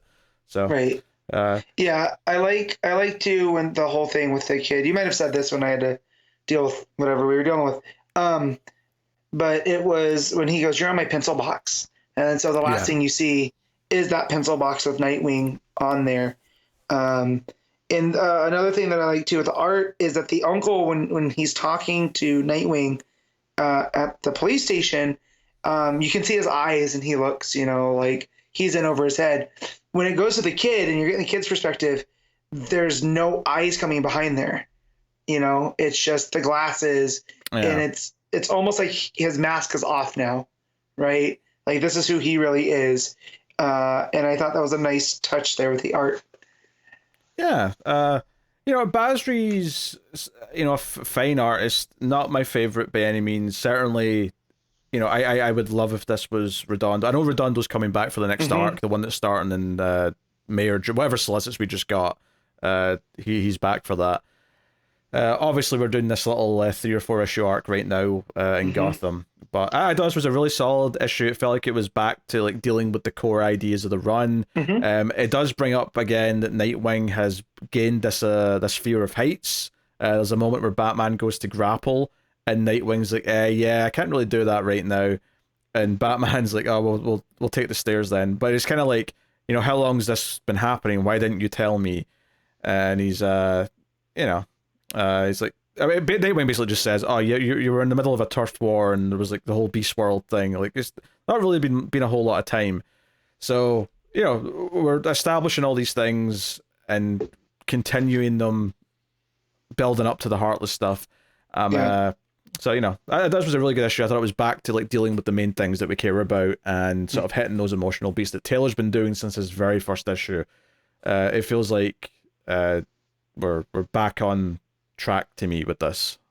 Yeah, for sure. Yeah. All right. And then there's a backup which did have Francavilla art, which was obviously pleasant to see. But I will say, I don't know how I really got much out of this other than the art being nice. Look, I'll never be mad at Francavilla doing the blues and oranges. Like, it looks great. I have no idea what happened in the story. There's someone called Grey, who at the end is called the Grey Sun because he's son of a man called Grey, and he encounters what looks like a court jester who looks like the Joker at the end. Who's dressed as the Pope. The Pope. It's, because from what I got from this, because once it started, I was like, oh my God, this is not Taylor writing. I can already tell just with the way that, right?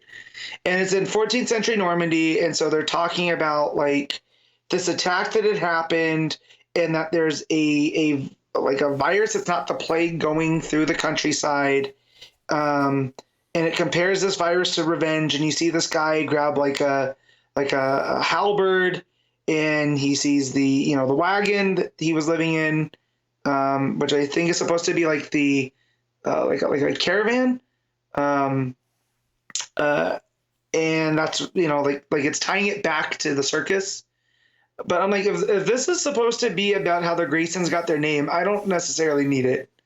Yeah, I don't give a shit. Because the one that I liked in there was that came up during Court of Owls is that he was, that down the Grayson line, they were meant to be a Talon, and they ended up becoming the Grey Son of Gotham. And that's where, the name comes back. And it was almost like Gotham was continually pulling at them. And that's how Dick ends up back there. For this to end up being the Joker Cardinal telling the story and then comparing this Son of Grey to a demon, it was a little bit much. There was like a hat on a hat. And honestly, you've spoken more about it than I was ever going to do. Because I just felt like I was reading this. It's one of those things where the narration just felt like nonsense to me, where I wasn't following it really that well because it didn't really feel like there was much of a through line. And then it got to this ending with this Joker looking dude, and I'm like, okay, I just don't think I like this. I'm okay, Yeah. I don't think I'll read the second part of this because it's part 1 of 2. I don't think I'll read the next part. I'm going to read the next part, but I'm not going to read the dialogue. I'm just going to look at the pictures and see if I can put the story together. So that's going to be my challenge because I'm never going to skip Francavilla art. Like, it's just not... it's not something I'm interested in. This was a big fat nothing. That's all I'll say about it. The art's pretty, obviously, but it's a big fat nothing otherwise. All right, what are you rating Nightwing? I'm going to give it a solid 8. I'm going to go 8.5, and it would be higher if I liked the art more. I think if this was Redondo or someone of a similar caliber for my taste, I think I'd be really, really, really praising this overall. Yes. As it is, I'm still praising the writing quite a bit, but I'll go 8.5 just on that strength, pretty much alone. All right, Titans, issue 8. Tom Taylor, writing with Steven Segovia on the art. So, this is our first post-Beast World issue, and we're kind of dealing with the fallout of that. The fact that Raven has swapped. It's the dark side of Raven, and the good side of Raven's trapped in the gem. And Raven goes to see Daddy Trigon, and he's like, why haven't you killed all those pesky Titans friends yet? Like, why are you working with them? And she's like, I plan to make them my minions, father. And he's like, okay, I agree. I can get on board with that. Good idea. I saw people complaining that like they only know 4 stories when it comes to the Teen Titans and the Titans, and they always involve Raven and Trigon. And I understand that criticism. However, reading Taylor's take on this about I'm going to make them my minions, Daddy, there was just a complete vibe that I haven't read in other Raven and Trigon stories that I'm here for. I get the critique, but I also feel like there's not been a good Titan series in a long time, and I'm kind of okay with a modern, like, big, you know, high quality interpretation of it for the modern day. I'm okay with it because this isn't Batman v Joker where we're doing it like every year. Like, yeah. So I don't know. And again, I understand the critique, but like, as a fan of the Titans, I like the Trigon stuff. I like when Trigon is somewhat in the background, kind of just having his presence felt, and we've had that during Nightwing, right? And the lead into the Titans, like the whole soul, you know, of Blockbuster's daughter, that whole vibe was, you know, and the Kings of Hell and all of that stuff was going on before all of this, and so I feel like this is a continuation of that, and it fits in with where the Titans are post Beast World of, you know, Sergeant Seal trying to spin that they can't be trusted. There's some things in comics that I am very, very sick of, but this is Trigon, a Trigon story in a Titans book is not one of them as of yet. Yeah. So we get Steel, who's the head of the Sovereign, Bureau of Sovereignty, is the thing, and he's debating Nightwing's sister, the mayor of Bloodhaven, on TV about the Titans being a threat and about Beast Boy. And he starts ranting about Beast Boy being this violent animal who no one can trust. And Beast Boy's watching this. Cyborg's trying to convince him not to, but he's like, nope, I need to see this. And then Raven comes in, evil Raven comes in, turns it off with her powers, and is like, no, none of that. So, I mean, that's the real thing that we're dealing with here, is the Raven and Trigon stuff setting up where we're going there, but it's also dealing with this idea of Beast Boy feeling judged and not knowing like how to fit in again, because they go to deal with this crisis. There's a hurricane or whatever near Florida, and we reveal the new T-Jet, which I actually thought, see when they revealed the jet, I'm like, but they've got boom tubes, what do they need a jet for? And then the very next page is like, oh no, they're going to still use a boom tube, they're just going to fly the jet through it. I'm like, okay. They fly the jet through it, and the jet's more of a response vehicle, right? It's there to help the people that, you know, they can't boom tube out. Yeah. So there's them dealing with a crisis, typical stuff. Tempest even gets involved, helping the boats in the water who are affected. So that's a big moment. So another thing I love about Taylor is he knows how to make it this dramatic moment where these rescue boats are trying to make its way back to Key West, right? And they're fighting through the hurricane, and then, you know, they go to brace, but then there's nothing there, and it's flat. And it's Nightwing's narration. And he's like, the fleet will be taken care of. We're not leaving them to face a hurricane alone. We sent a Tempest. And it goes to Gar. It's Garth, right? Because Garth. Yeah. Yeah, it's just Garth as captain. Think Wayne's World. Right, Garth is Tempest. Right. Garth is Tempest, which makes sense after reading year 1 that he's very awkward. Much like when they leave the camera on Garth. And then this builds from that into like one of the darker moments I've ever felt for Beast Boy, and he turned into a gigantic starfish, you know, and tried to overthrow the world. This is what I was getting. This is the main point of this issue, is that he goes to save a family who are in a house that's flooding, and he goes to save the kids, and the dad hits him with a bat and tells him to get out. He's a freak, that he doesn't trust them. Get away from my kids. And Beast Boy just sort of lowers his head and says, "Don't worry about it," and leaves all sad. And the art does a decent job here of like showing him sort of being really, you know, he's very there's a lot of shadow in his face as he's sort of like, you know, tilting his head down. He's walking down the stairs with his head low.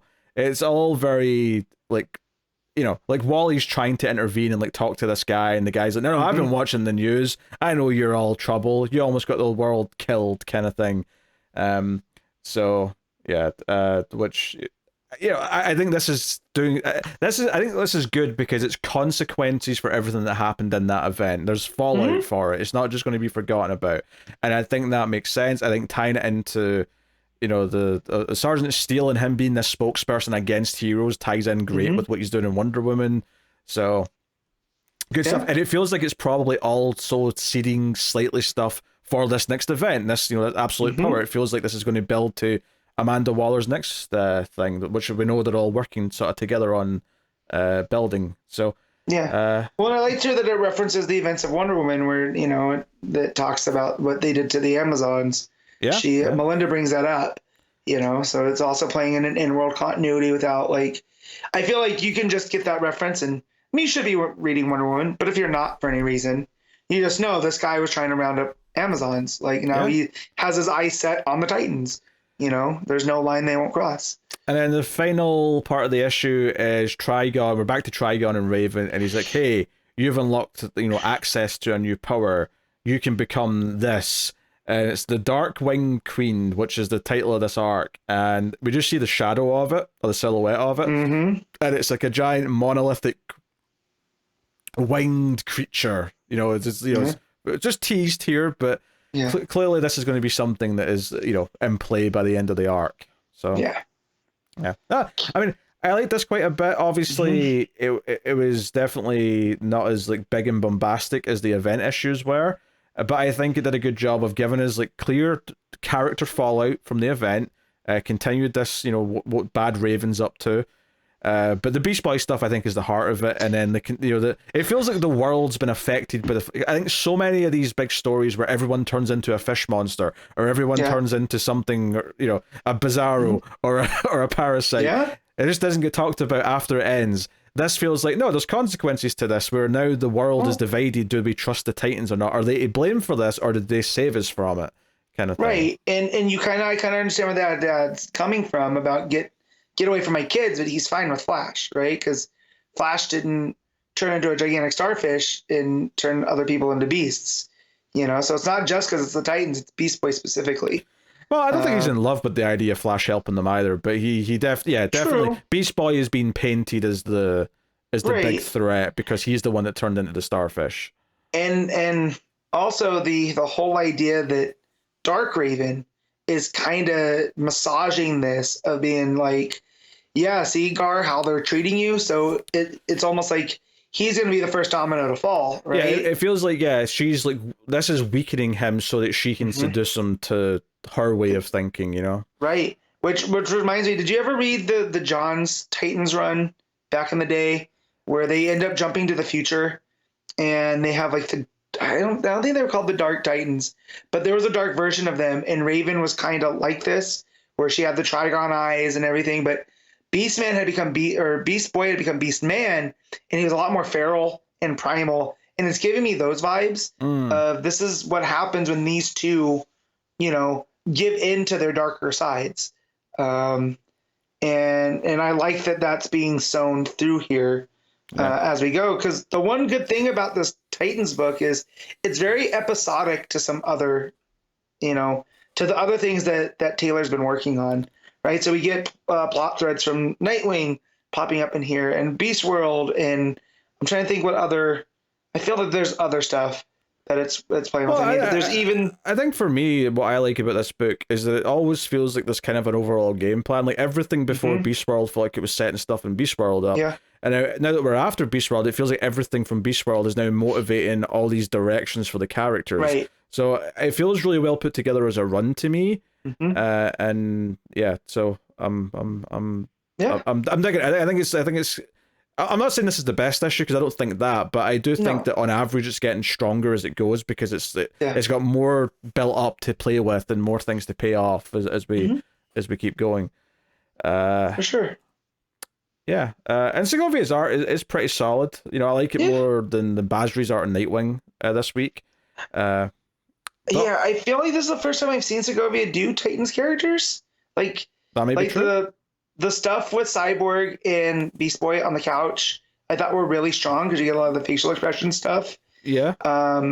And it was, that's a side that I really like that's carried over from the show is their relationship of Cyborg and Beast Boy. I've kind of, I think I brought this up on another episode, but I kind of like the Thing and Johnny Storm and Fantastic Four, where they very much care for each other, but there's also a very antagonistic. So when Cyborg's trying to get him to be like, hey man, cheer up, it's fine. Like, let's not watch this. We can literally watch anything. I have Wi-Fi. Like, we can stream anything. I really like that it shows he's going out of the way for his friend. And Segovia's art really sells that too, because they're literally just sitting on the couch. Yeah, and they're all aware of how he must be feeling, and they're trying to help. Obviously, Raven, it's coming from a bad faith place, but for the others, it makes sense. I think, don't get me wrong, I still think I like Segovia. He's a really solid house style, but obviously it is maybe a bit of a downgrade still from, who we had before, and I think maybe that's just a case of like modern comics where we can't really have one artist do multiple arcs back to back unless we're getting a fill-in, so we've got Segovia. I presume for this arc it'll all be Segovia the whole way through. Because I know Lucas Myers is coming. Like, he's been posting stuff. So, I mean, we liked his work on Beast World. So, he was a nice, pleasant find, if you will. For sure. So, yeah. All right, what are you rating Titans? I'm gonna listen. I'll go solid 8. Yeah, I agree with the 8.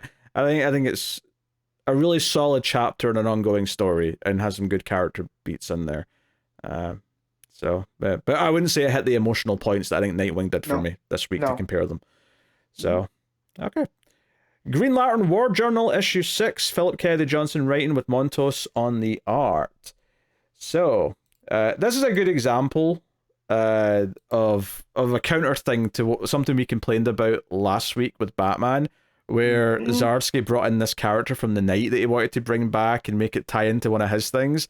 This issue is actually guilty of this as well, but it's guilty of it in a way that I think we're both going to like, because it's the stuff from Warworld. So, the Warworld saga with Olgrin. It makes it seem so much more epic now, right? Yes. Like, the Revenant Queen stuff felt epic in the way that she was jumping universes and multiverses, and she has this big thing with John Stewart and wanting to corrupt him. That already felt big enough. Then we tie that the Revenant are a piece of Olgrin from the first world, so he's the god of gods. Yeah, and she's like his daughter, or she's like an avatar of his daughter or something like that. Yeah, of the daughter. So it adds this layer onto the Green Lanterns now that it's not just like alien stuff, right?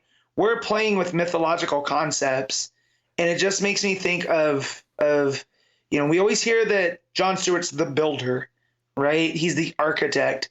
So to add this leveling up of him, and we're bringing in the mythology from Warworld onto it, like Philip Kennedy Johnson is doing that fantasy stuff again, but now through another sci-fi lens. Yeah, there's also this extra element here where the virus itself is not, it's not a virus. It's actually based to do with the spectrum of light. It's like pure light energy that's like taking over people, which actually is kind of what gives John the idea to kind of like turn himself into just light.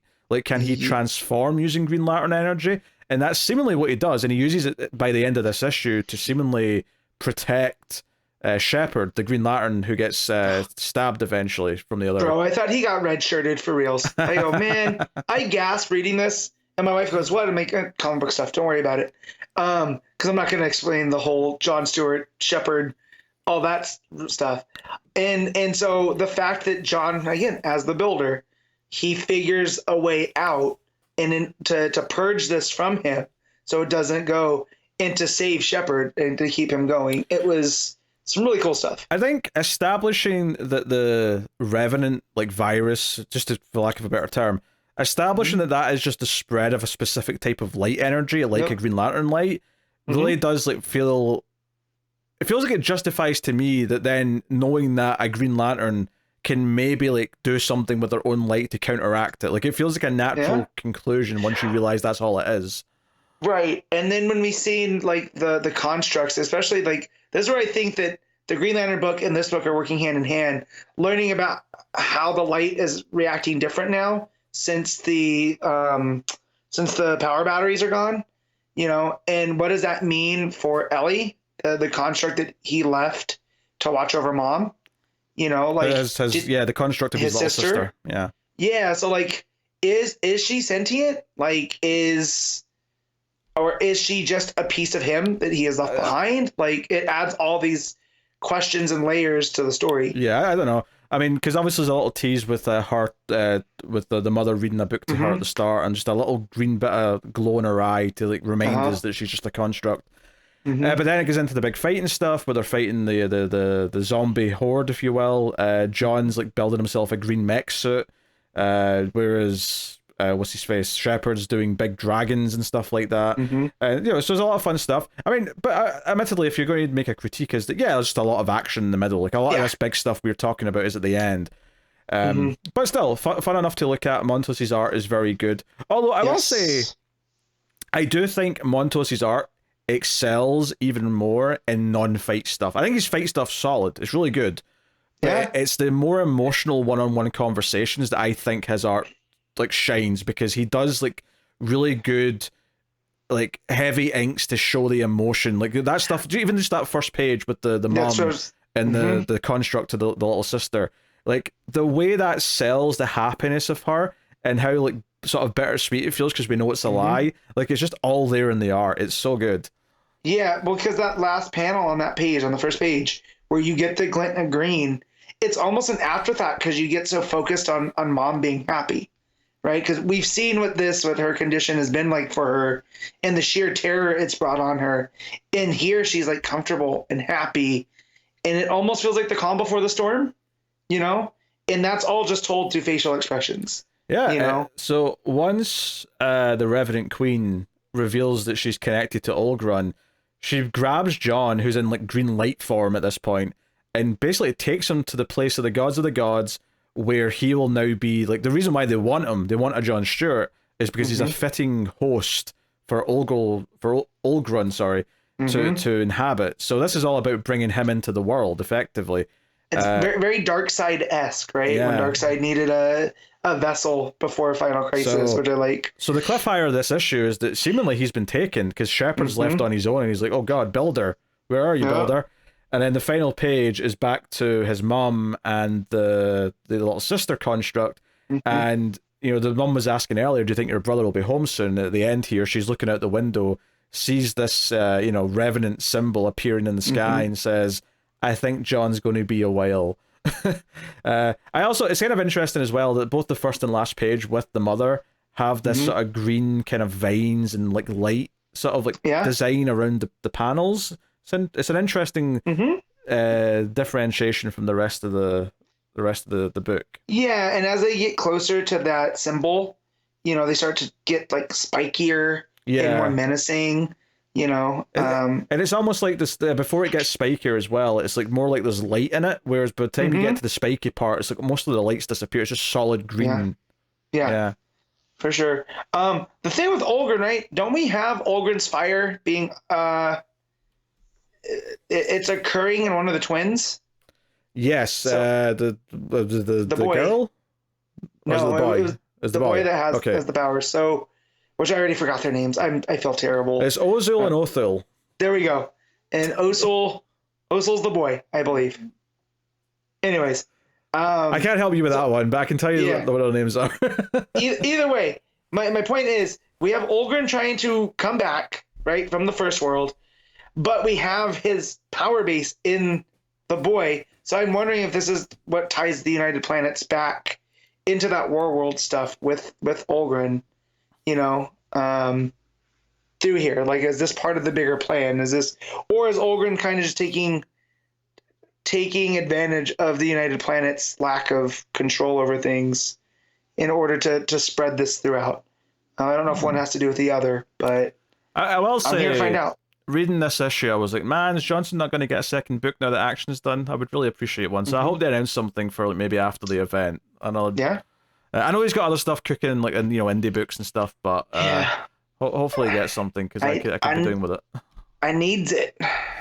Yeah. I will say the art as well, the Revenant Queen, where she's just sort of like blacks and purples and like just like it's just like this like dark light effectively.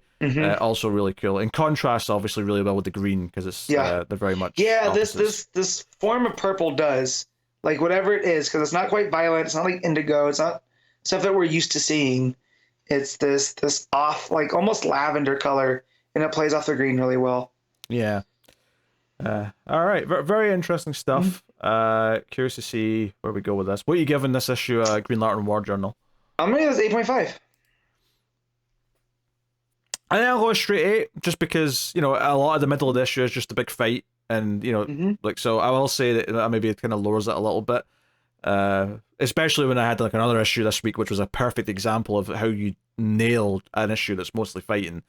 This was really good, and I like what it set up at the end, and the emotional stuff's really good. Montos' art is very good, so 8 out of 10 for me. Batman Superman World's Finest, issue 24, Mark Waid writing with Dan Mora on the art.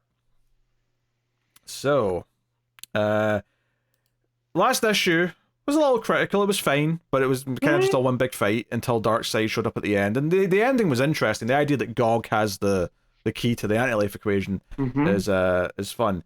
This issue I think is a bit more interesting because there's actually like, you know, like payoff to that, and there's the actual decisions being made, particularly with like Magog and how he ends up kind of the way he is for Kingdom Come, which is basically that he kills Gog so that Darkseid won't get the anti-life equation, and then everyone's horrified by that, and he's like, what are you talking about? I just saved the world because now he can't get the anti-life equation. And like, yeah, but you just killed him in cold blood. He wasn't even conscious rather. Yeah, he killed the hostage so the bad guys couldn't have him. Yeah, this is like in Speed where it shoot the leg, except it shoot him in the head. yeah. And I will say Waid has, this is the most menacing Darkseid has felt in a minute, because the last couple times we've seen him, it's been in these big events, and he just feels like a character. When he shows up here on this Kingdom Come Earth, he feels like a force of nature. Because he's just moving forward. Yeah, credit to that first page. Like, I think that very first page where Darkseid's down the left-hand side of the page, the art there from Mora is just really good. Like, I don't necessarily think of Mora of doing like overly shadowy stuff, but I think it really helps that Darkseid image. I know you haven't read Once in Future because you're not a big fantasy, but there's a lot of this kind of stuff with the creatures in Dark and Future, or Dark and Future, Once in Future. So knowing the table, but I've been so used to the lighter and fully bright styles that we've been getting through World's Finest and some of the other stuff he's been working on at DC, that you get lulled into that's what's normal. And so when you get stuff like this and most of the Darkseid stuff is like heavily shaded, right? So it's really driving this thing that Darkseid is almost a separate entity that they're used to dealing with. It's funny because this is the same week we got Darkseid as written by Damian and like the Wonder Woman backup, which is the complete opposite end of the spectrum. But yeah, Darkseid's mildly amused that there's two Supermen, and he just zaps them with the Omega Beam, so they're both like down. He actually steps on one of them as he walks over them. Flash tries to run in, doesn't work. Wonder Woman and Green Lantern from this world, to come in, doesn't work. It's just Darkseid, nothing's stopping him. He's walking right up to Gog to get what he wants. And ultimately, Magog makes the choice, David makes the choice to zap and incinerate Gog, so there's nothing left. And then he's like, hey, I won, Darkseid. And Darkseid's like, you didn't beat me. You beat him, maybe. I don't care about you. I'm just going to leave now. But if the day ever comes, like, you didn't beat me. Like, you can wake up screaming my name in the middle of the night, you peon. I'm Darkseid. Darkseid is... Peace out, bitches. The fact that he calls him an immature whelp, too. Yeah. Like, he's just going to fire that across. And then it's just like, I feel like that's where David stops being Magog and he starts being David again, because the Mora's art here, this is the most, like, human he's looked in this arc. Yeah, but then he sort of becomes Magog through the conversation with everyone else when they're like, wait, what have you done? And I kind of like, actually, the idea that our Superman starts chastising this world's Superman for like, wait, did you not like set a good example for him? Like, what the hell? Yeah. Why? How could you let this happen? Why is he like this? And they're like, well, Magog even says, well, what do you want me to do then? Do you want to send me in the Phantom Zone? Put me in Arkham for this? Like, I just saved the world. Why is everyone being so ungrateful? And Superman's like, I honestly don't know what to do. And he just walks off. Magog just walks off. Well, in that case, I'm just leaving. And tensions rise a little bit. Superman is like, he remembers the mass graves of all the heroes that they saw earlier in the arc, and kind of like that sort of compiles in with what David's just done to maybe make him think that this Superman of this world isn't doing what he's supposed to do, that he's failing somehow. And that's when Spectre just shows up. God, he looks so cool. It does look good. The art here, Mora knows how to draw a Spectre. Can't deny it. And he's like, hey, I'll take you guys back to your own world. And they're like, yeah, but what happens to this world? And they basically get like a here's what happens in Kingdom Come lesson. And it's all, the art's great. It's really just an excuse for Dan Mora to draw a bunch of Kingdom Come stuff for a couple of pages. Yeah. If we're honest. But they want to see what comes of David. And we see David as an old man after Kingdom Come, presumably. And he's like crying at the cemetery, and Batman reminds Superman that, hey, like, he needs a Superman. Every world needs a Superman. So Superman gets to have kind of this sort of like word of encouragement with David, gets to hug him. Now that he's older, now that he actually regrets a lot of his mistakes and decisions, he's had some time to think about it. And basically says, even now you can still choose to be better. I still believe that you can be better. Just, you can't change the past, but you can be better now. And it kind of, sets up, the final page is this like future where now Magog's like good and working with all the heroes of this earth. So the next generation of heroes. So I mean, I think this arc's been a really good art, right? Obviously Mora's been killing it. I think the overall idea of it's been kind of fun enough, and there's been good moments where some of the Batmans like clashing against each other, and this issue with the Supermans clashing against each other. I will say the David stuff as a whole does just feel like it's not been my favorite. Like I've liked what they've done with it for the most part, but it's not been something that's been super exciting on its own. If that makes sense. I do think, as a fan of Kingdom Come, and I do like the fact that it makes sense that a failed Superman prodigy is responsible for the stuff that happens, right? So I like that gives this context more, and the fact that Waid gets to give Magog this happier ending, right? Because Superman tells him, or Batman tells him, that you're nothing but a weapon. Like, you killed Gog without a second chance. Like, you're just a weapon. And so here, when he's at these graves, that's what he's like, it's all my fault. I'm nothing but a weapon. Please forgive me. And so Superman comes over and gives him this hope that, no, you can still change. Like, it's not too far. And I like what that, again, what it does with Kingdom Come. And it's very, what's the word I'm looking for? It was not satirical, but it's like when you look at it through a lens and it's extra harsh, to why am I drawing a blank on this word? I want to say sardonic, but it's not. But it was Waid's take on modern comics back then, and so here he leaves that in a better place, because Magog's going to take this lesson from this younger Superman into the future and try to make the next generation better, because all of these characters feel like, the way that they're drawn here by Mora, they feel a bit more aspirational than the Kingdom Come ones that we met before. I think I do like the idea, because it mentions, and if people haven't read Kingdom Come, like, part of that story is that Superman at the start of the story is retired, and over the course of it, he comes out of retirement.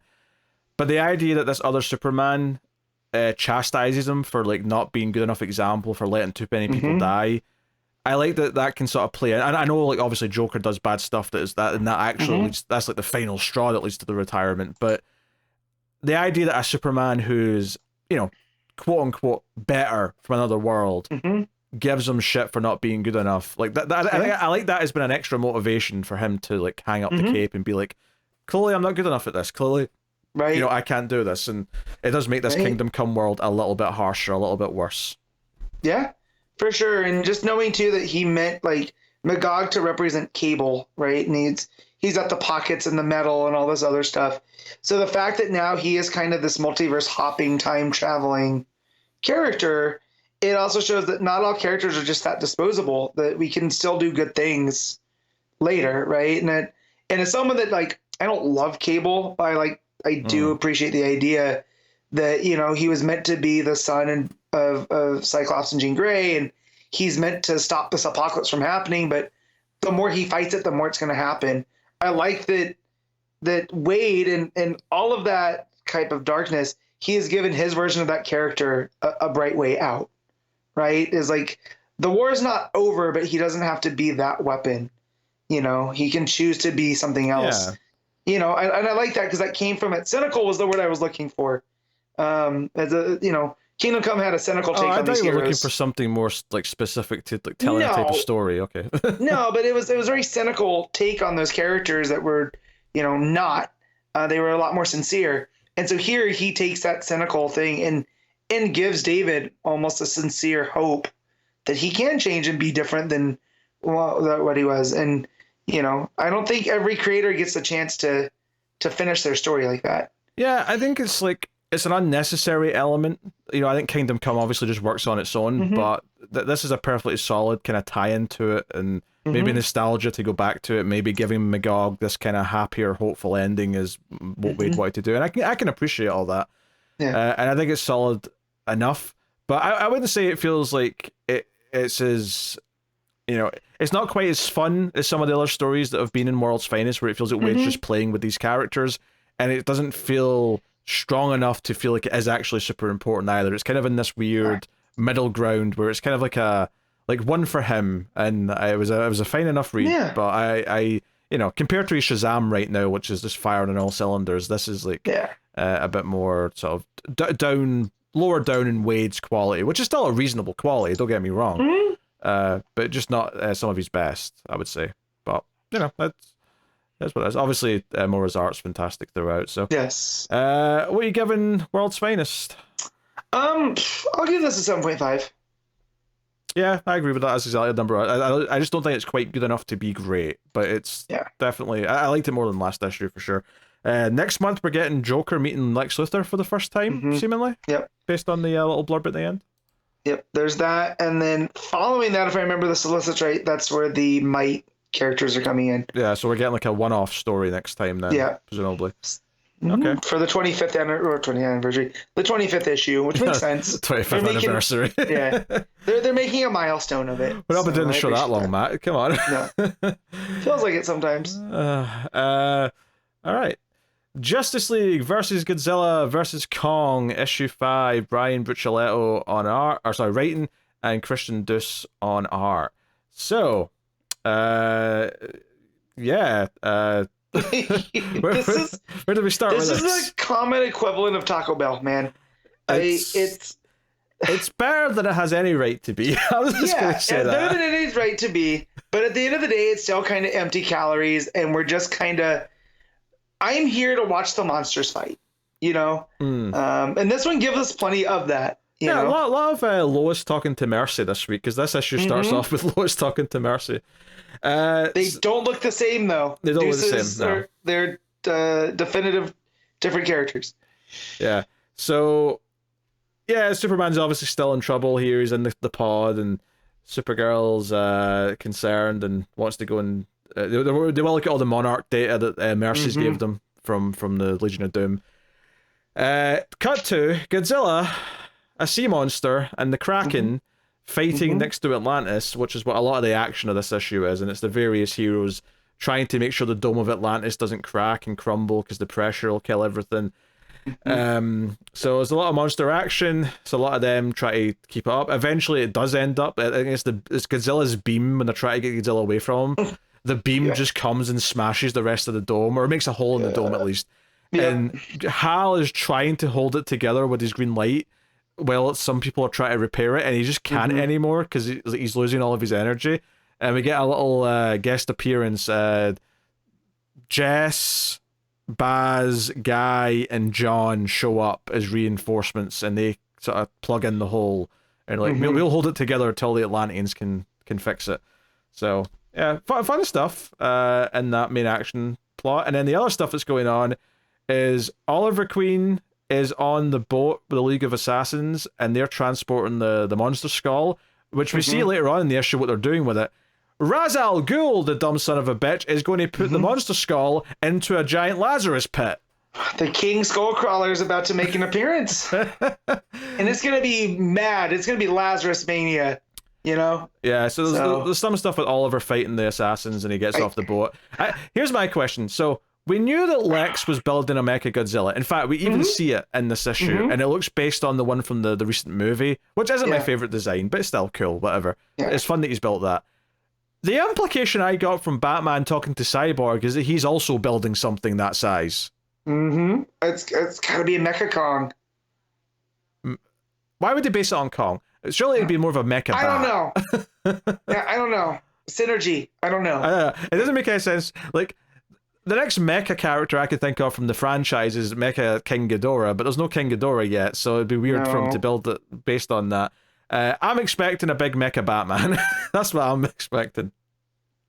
Or maybe Superman in honor of his fallen friend who just has been almost killed. Possibly is this because they are looking for Toyman? Are we going to try to get like a composite Batman Superman mech? We've done that before. That's Loeb's Superman Batman. Yeah, that's what I'm saying. So yeah, I don't know what it could be. Yeah, I don't know. Do you know what's so weird is I feel like a lot of the guest characters, because at one point Batman says, "Oh, I've got people working on what we're building," right? And you see like part of like a cannon or something that's going to be on this thing. You see like various characters, Titans, but also Bat Family. Steph is there, and Steph's in her current outfit, her Batgirl outfit with the hood. Babs looks like she's in her regular outfit. Actually, who's that? Who's that at the top? You have Donna, Signal, Batwoman. Is that Batwoman that's sort of right above Batman? Yes. Okay. I will say that's Kate. The art there is a bit... It's like she looks.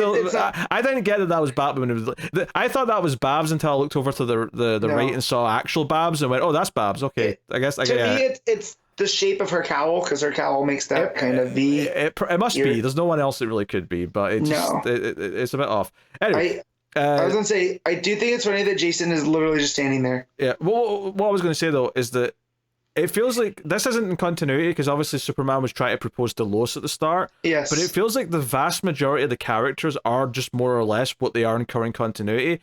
Except for some reason they've decided to give Wally his open top Flash outfit.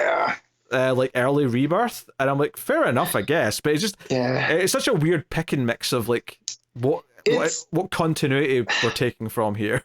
Well, yeah, and it's probably just to differentiate him from Barry, because Barry's wearing without without having to do the belt and all the other stuff that we're used to, and the difference in the suits. So I was okay with that, just because he's. Wally has a slight appearance here in a panel in the one panel. He's helping Batman build whatever he's building. That's it. Supergirl goes back to Skull Island. So obviously we set up that Kong's got a thing for blondes and Supergirl might be this blonde that he's going after. But of course, he's not used to them being strong enough to like body slam him. So that's to smack him back. Yeah. Well, that comes up in a bit because when she gets there, Grodd and his army are worshipping Kong. And they're bowing down below him. Supergirl shows up and is like, "You idiots, he's not a god. What are you doing?" And Grodd's like, "I'm going to mind control you." And she's like, "Your mind control won't work on me." And then it looks like Grodd is wearing like a kryptonite horn on his helmet, which is maybe helping him like use his telepathy on Supergirl. So then he takes control of Supergirl and makes Supergirl slap Kong in the face. And Kong goes down like a lump of bricks. It's quite funny, if I'm honest. No, it is very funny because he's not expecting it.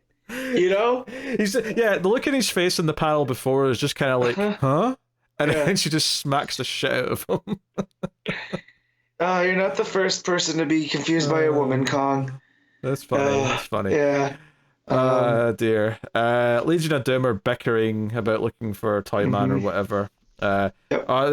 Shazam is on his way because he wants revenge. He's pissed that he feels responsible for letting Superman.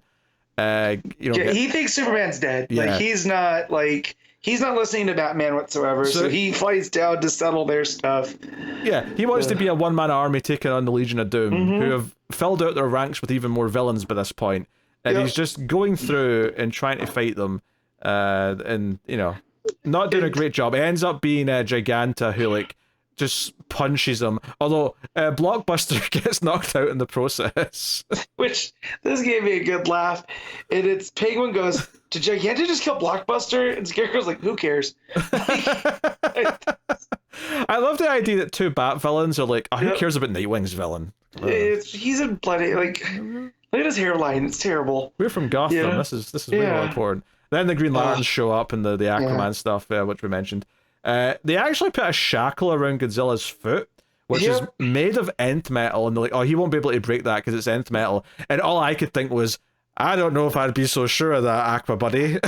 It's very funny to me because part of Godzilla Minus Zero is sinking Godzilla, right?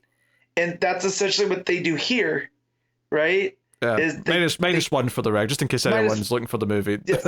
Sorry, not minus zero, minus one. I'm sorry. But that's what they do here is that they're pulling him to a deep part of a trench, and then having the Kraken. Also worried about the Kraken because I know, Godzilla is the alpha, creature. But worried about the Kraken here is going to eat a face full of the nuclear breath. But yeah, when they locked the shackle on him, I'm like, oh, okay. I'm glad this is keeping with Godzilla lore that we just gotta keep him down below the water. Yeah, it's interesting because they're learning from the Monarch files that Godzilla is really just trying to restore balance, and because he's not meant to be in this world, he saw Superman as something upsetting the balance, and that's why he went after him. So that tracks with the logic of the recent movies. And they're also going to maybe try and ally with Kong, but Kong might not be trusting after Supergirl beat the shit out of him, so we'll see how that goes. I still never get over Grodd worshipping Kong. It's still one of my favorite things. Oh, dear. Mechagodzilla's at the ready. We get a big full-page spread of that. So that's the whole thing. And then the final page is what I mentioned earlier. It's Ra's al Ghul lowering the skull into the big giant Lazarus pit, which made me cackle with laughter because I thought it was so funny that he's going to bring something that's like, because normally when they put a body in the Lazarus pit, they're not so decayed that they're just a skeleton, right? Yeah. So it's really funny to me that they're just throwing in this skull and they're expecting like this beast to come, and I'm sure it will because it's a comic book and we're going to get to see it. Comic, because I was like, you still need a body. You're just going to bring back the head, So I don't know. We'll see. I do love Buccellato's voice for Ollie here, especially after having the Williamson one for the last couple in Green Arrow. Just when he's like, oh, it's the League of Assassins, and he's narrating everything, and then when he shows up, he's like, I just didn't say all of that out loud, did I? And of course, it leads to the fighting, and him launching arrows into them, which I thought was a lot of fun. But yeah, the way that he has Roz standing over, maniacally over this gigantic Lazarus pit. Again, this is just like, Taco Bell equivalent of comic books. Like, it's good stuff. Yep. I love it. I know it's probably not good for me, but I'm going to be here until I can't. Yeah. All right. What are you rating Batman? Not Batman. Justice League. Godzilla Kong. I'll go with a straight 7. Yeah. I'll go 7.5. I won't call it great, but it's better than you would think it would be. I will say, after every issue, I want to go back and watch Godzilla movies, and I never follow through, because of time and stuff. But it makes me want to go and watch some of those. So, if that's what they're aiming for, mission accomplished. Yeah. Well, there's a new one coming out soon, and you can rewatch about a month out. Yeah. Yep, and I am so excited. The more I see of it, the more it looks like they're leaning into the zaniness of and that's the type of stuff I grew up watching on cable. So kind of the dumber the better. Oh, sure. So that'll take us on to the final part of the show, which is where we pick our favorite stuff of the week, favorite panel/moment, favorite cover, favorite art, and of course top 5 books. So yeah, panel/moment. Matt, what you got? So there was some in Nightwing. I liked the stuff back at the circus where the young version of Heartless is like, oh, wasn't that cool? To see the dead bodies flop on the ground, and Alfred calls him out on it, and he's like, oh, I don't I don't like being around this guy. It was very menacing, and I thought it was a great character moment. But mine's gonna be from Wonder Woman, and of course, and it's when she prevails with the the Washington Monument just dumped on her, and she catches it, and it was just a major fist bump moment. Yeah, I have to pick that too. It's just it's too much of a like big moment. Like there's a couple of good things in Nightwing that have pulled on the emotional heartstrings, but I think that was just such an style moment. It's one of those things where you get to that full page spread and you can sort of feel it building. Like the way the narration is not quite finished, there's going to be one more box on that next page when it shows you something big, and you feel that anticipation, and it's like hell yeah. So yeah.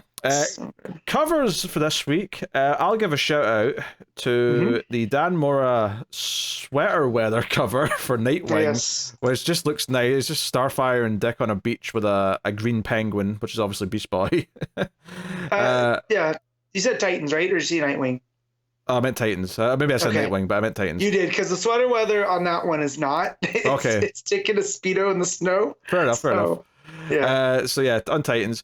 I want to mention the Wonder Woman variant by Jeff Spokes, which is Wonder Woman surrounded by young girls, and I think she's got such a great expression on her face. I feel like she looks like an actress, but I can't quite figure out who I think she looks like in that. But it was nice art.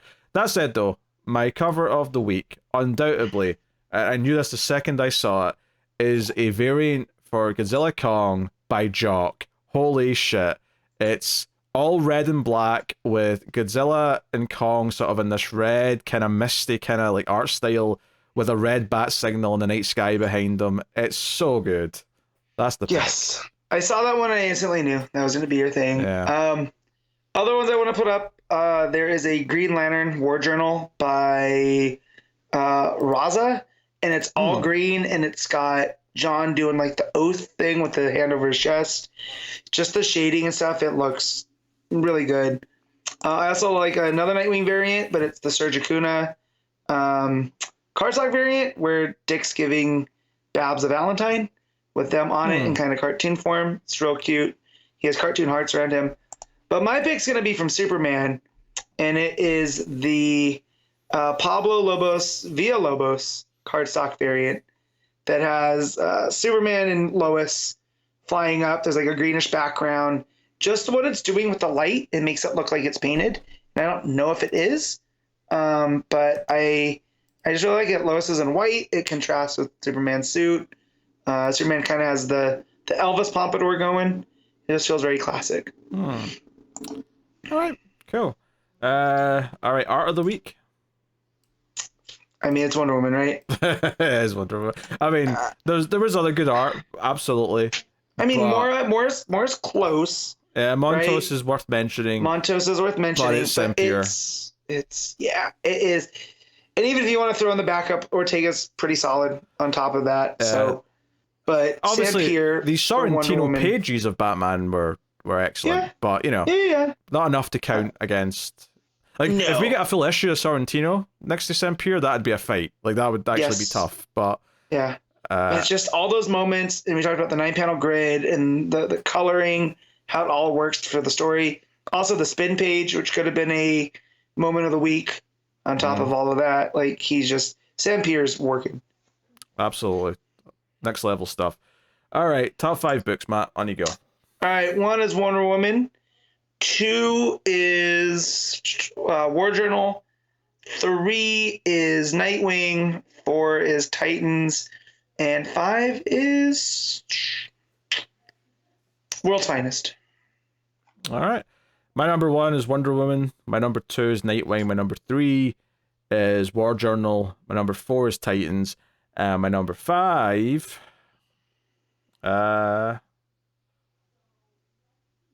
I'm picking between 2 here. I will go Godzilla Kong. Just best smidge. I'll have that beat World's Finest by just a smidge. But there you go.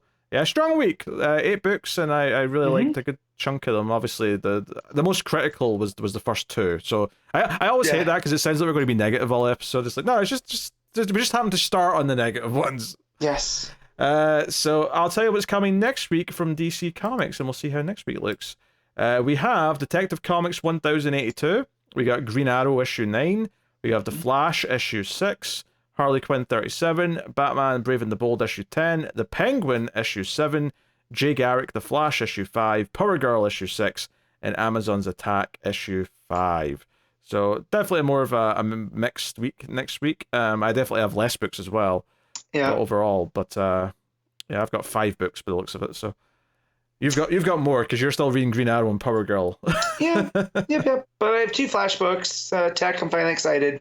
Them giving us one every other week for a while was really a treat. Yeah. And I'm like, I need my Ram V fix because that's the only thing I'm reading right now. Yeah, it's the opposite of like Joker Year 1 being weekly, where you're like, oh no, this is just torture. What you did to us? Stop this. Get this out of the way. Yeah. I was looking at Brave and the Bold, and there's nothing that really deep, but there is a Maps story that's going to be starting. So, I mean, I guess that's cool. Also, Dan Waters' story. Okay. That's Batman Black and White Tale. Yeah, no, so, I think if I'm picking, I mean, it's Detective and Penguin are my 2 like most hyped, just because, you know, Penguin's been excellent and and Amazon's Attack has been a nice surprise as well. So yeah, but yeah. So yeah, we'll be back next week with those. Let us know what you thought of this week's books, of course. On Twitter, on Discord, on Patreon, whatever you're talking to us on. Of course, you can support us over at patreon.com/MailFuzzTV. Help keep the lights on. It really does help out a lot. You can also help simply by hitting the like button if you're watching on YouTube, sharing us with your friends, or of course rate the podcast on iTunes or wherever you get your podcast from. Give us 5 stars, all that usual stuff. But that is the show as we get close to number 400. I know. It's been what a journey. We're getting there. Yes. So thank you very much for joining us. We always appreciate it. Keep reading DC Comics. And remember to never get lost in the Speed Force.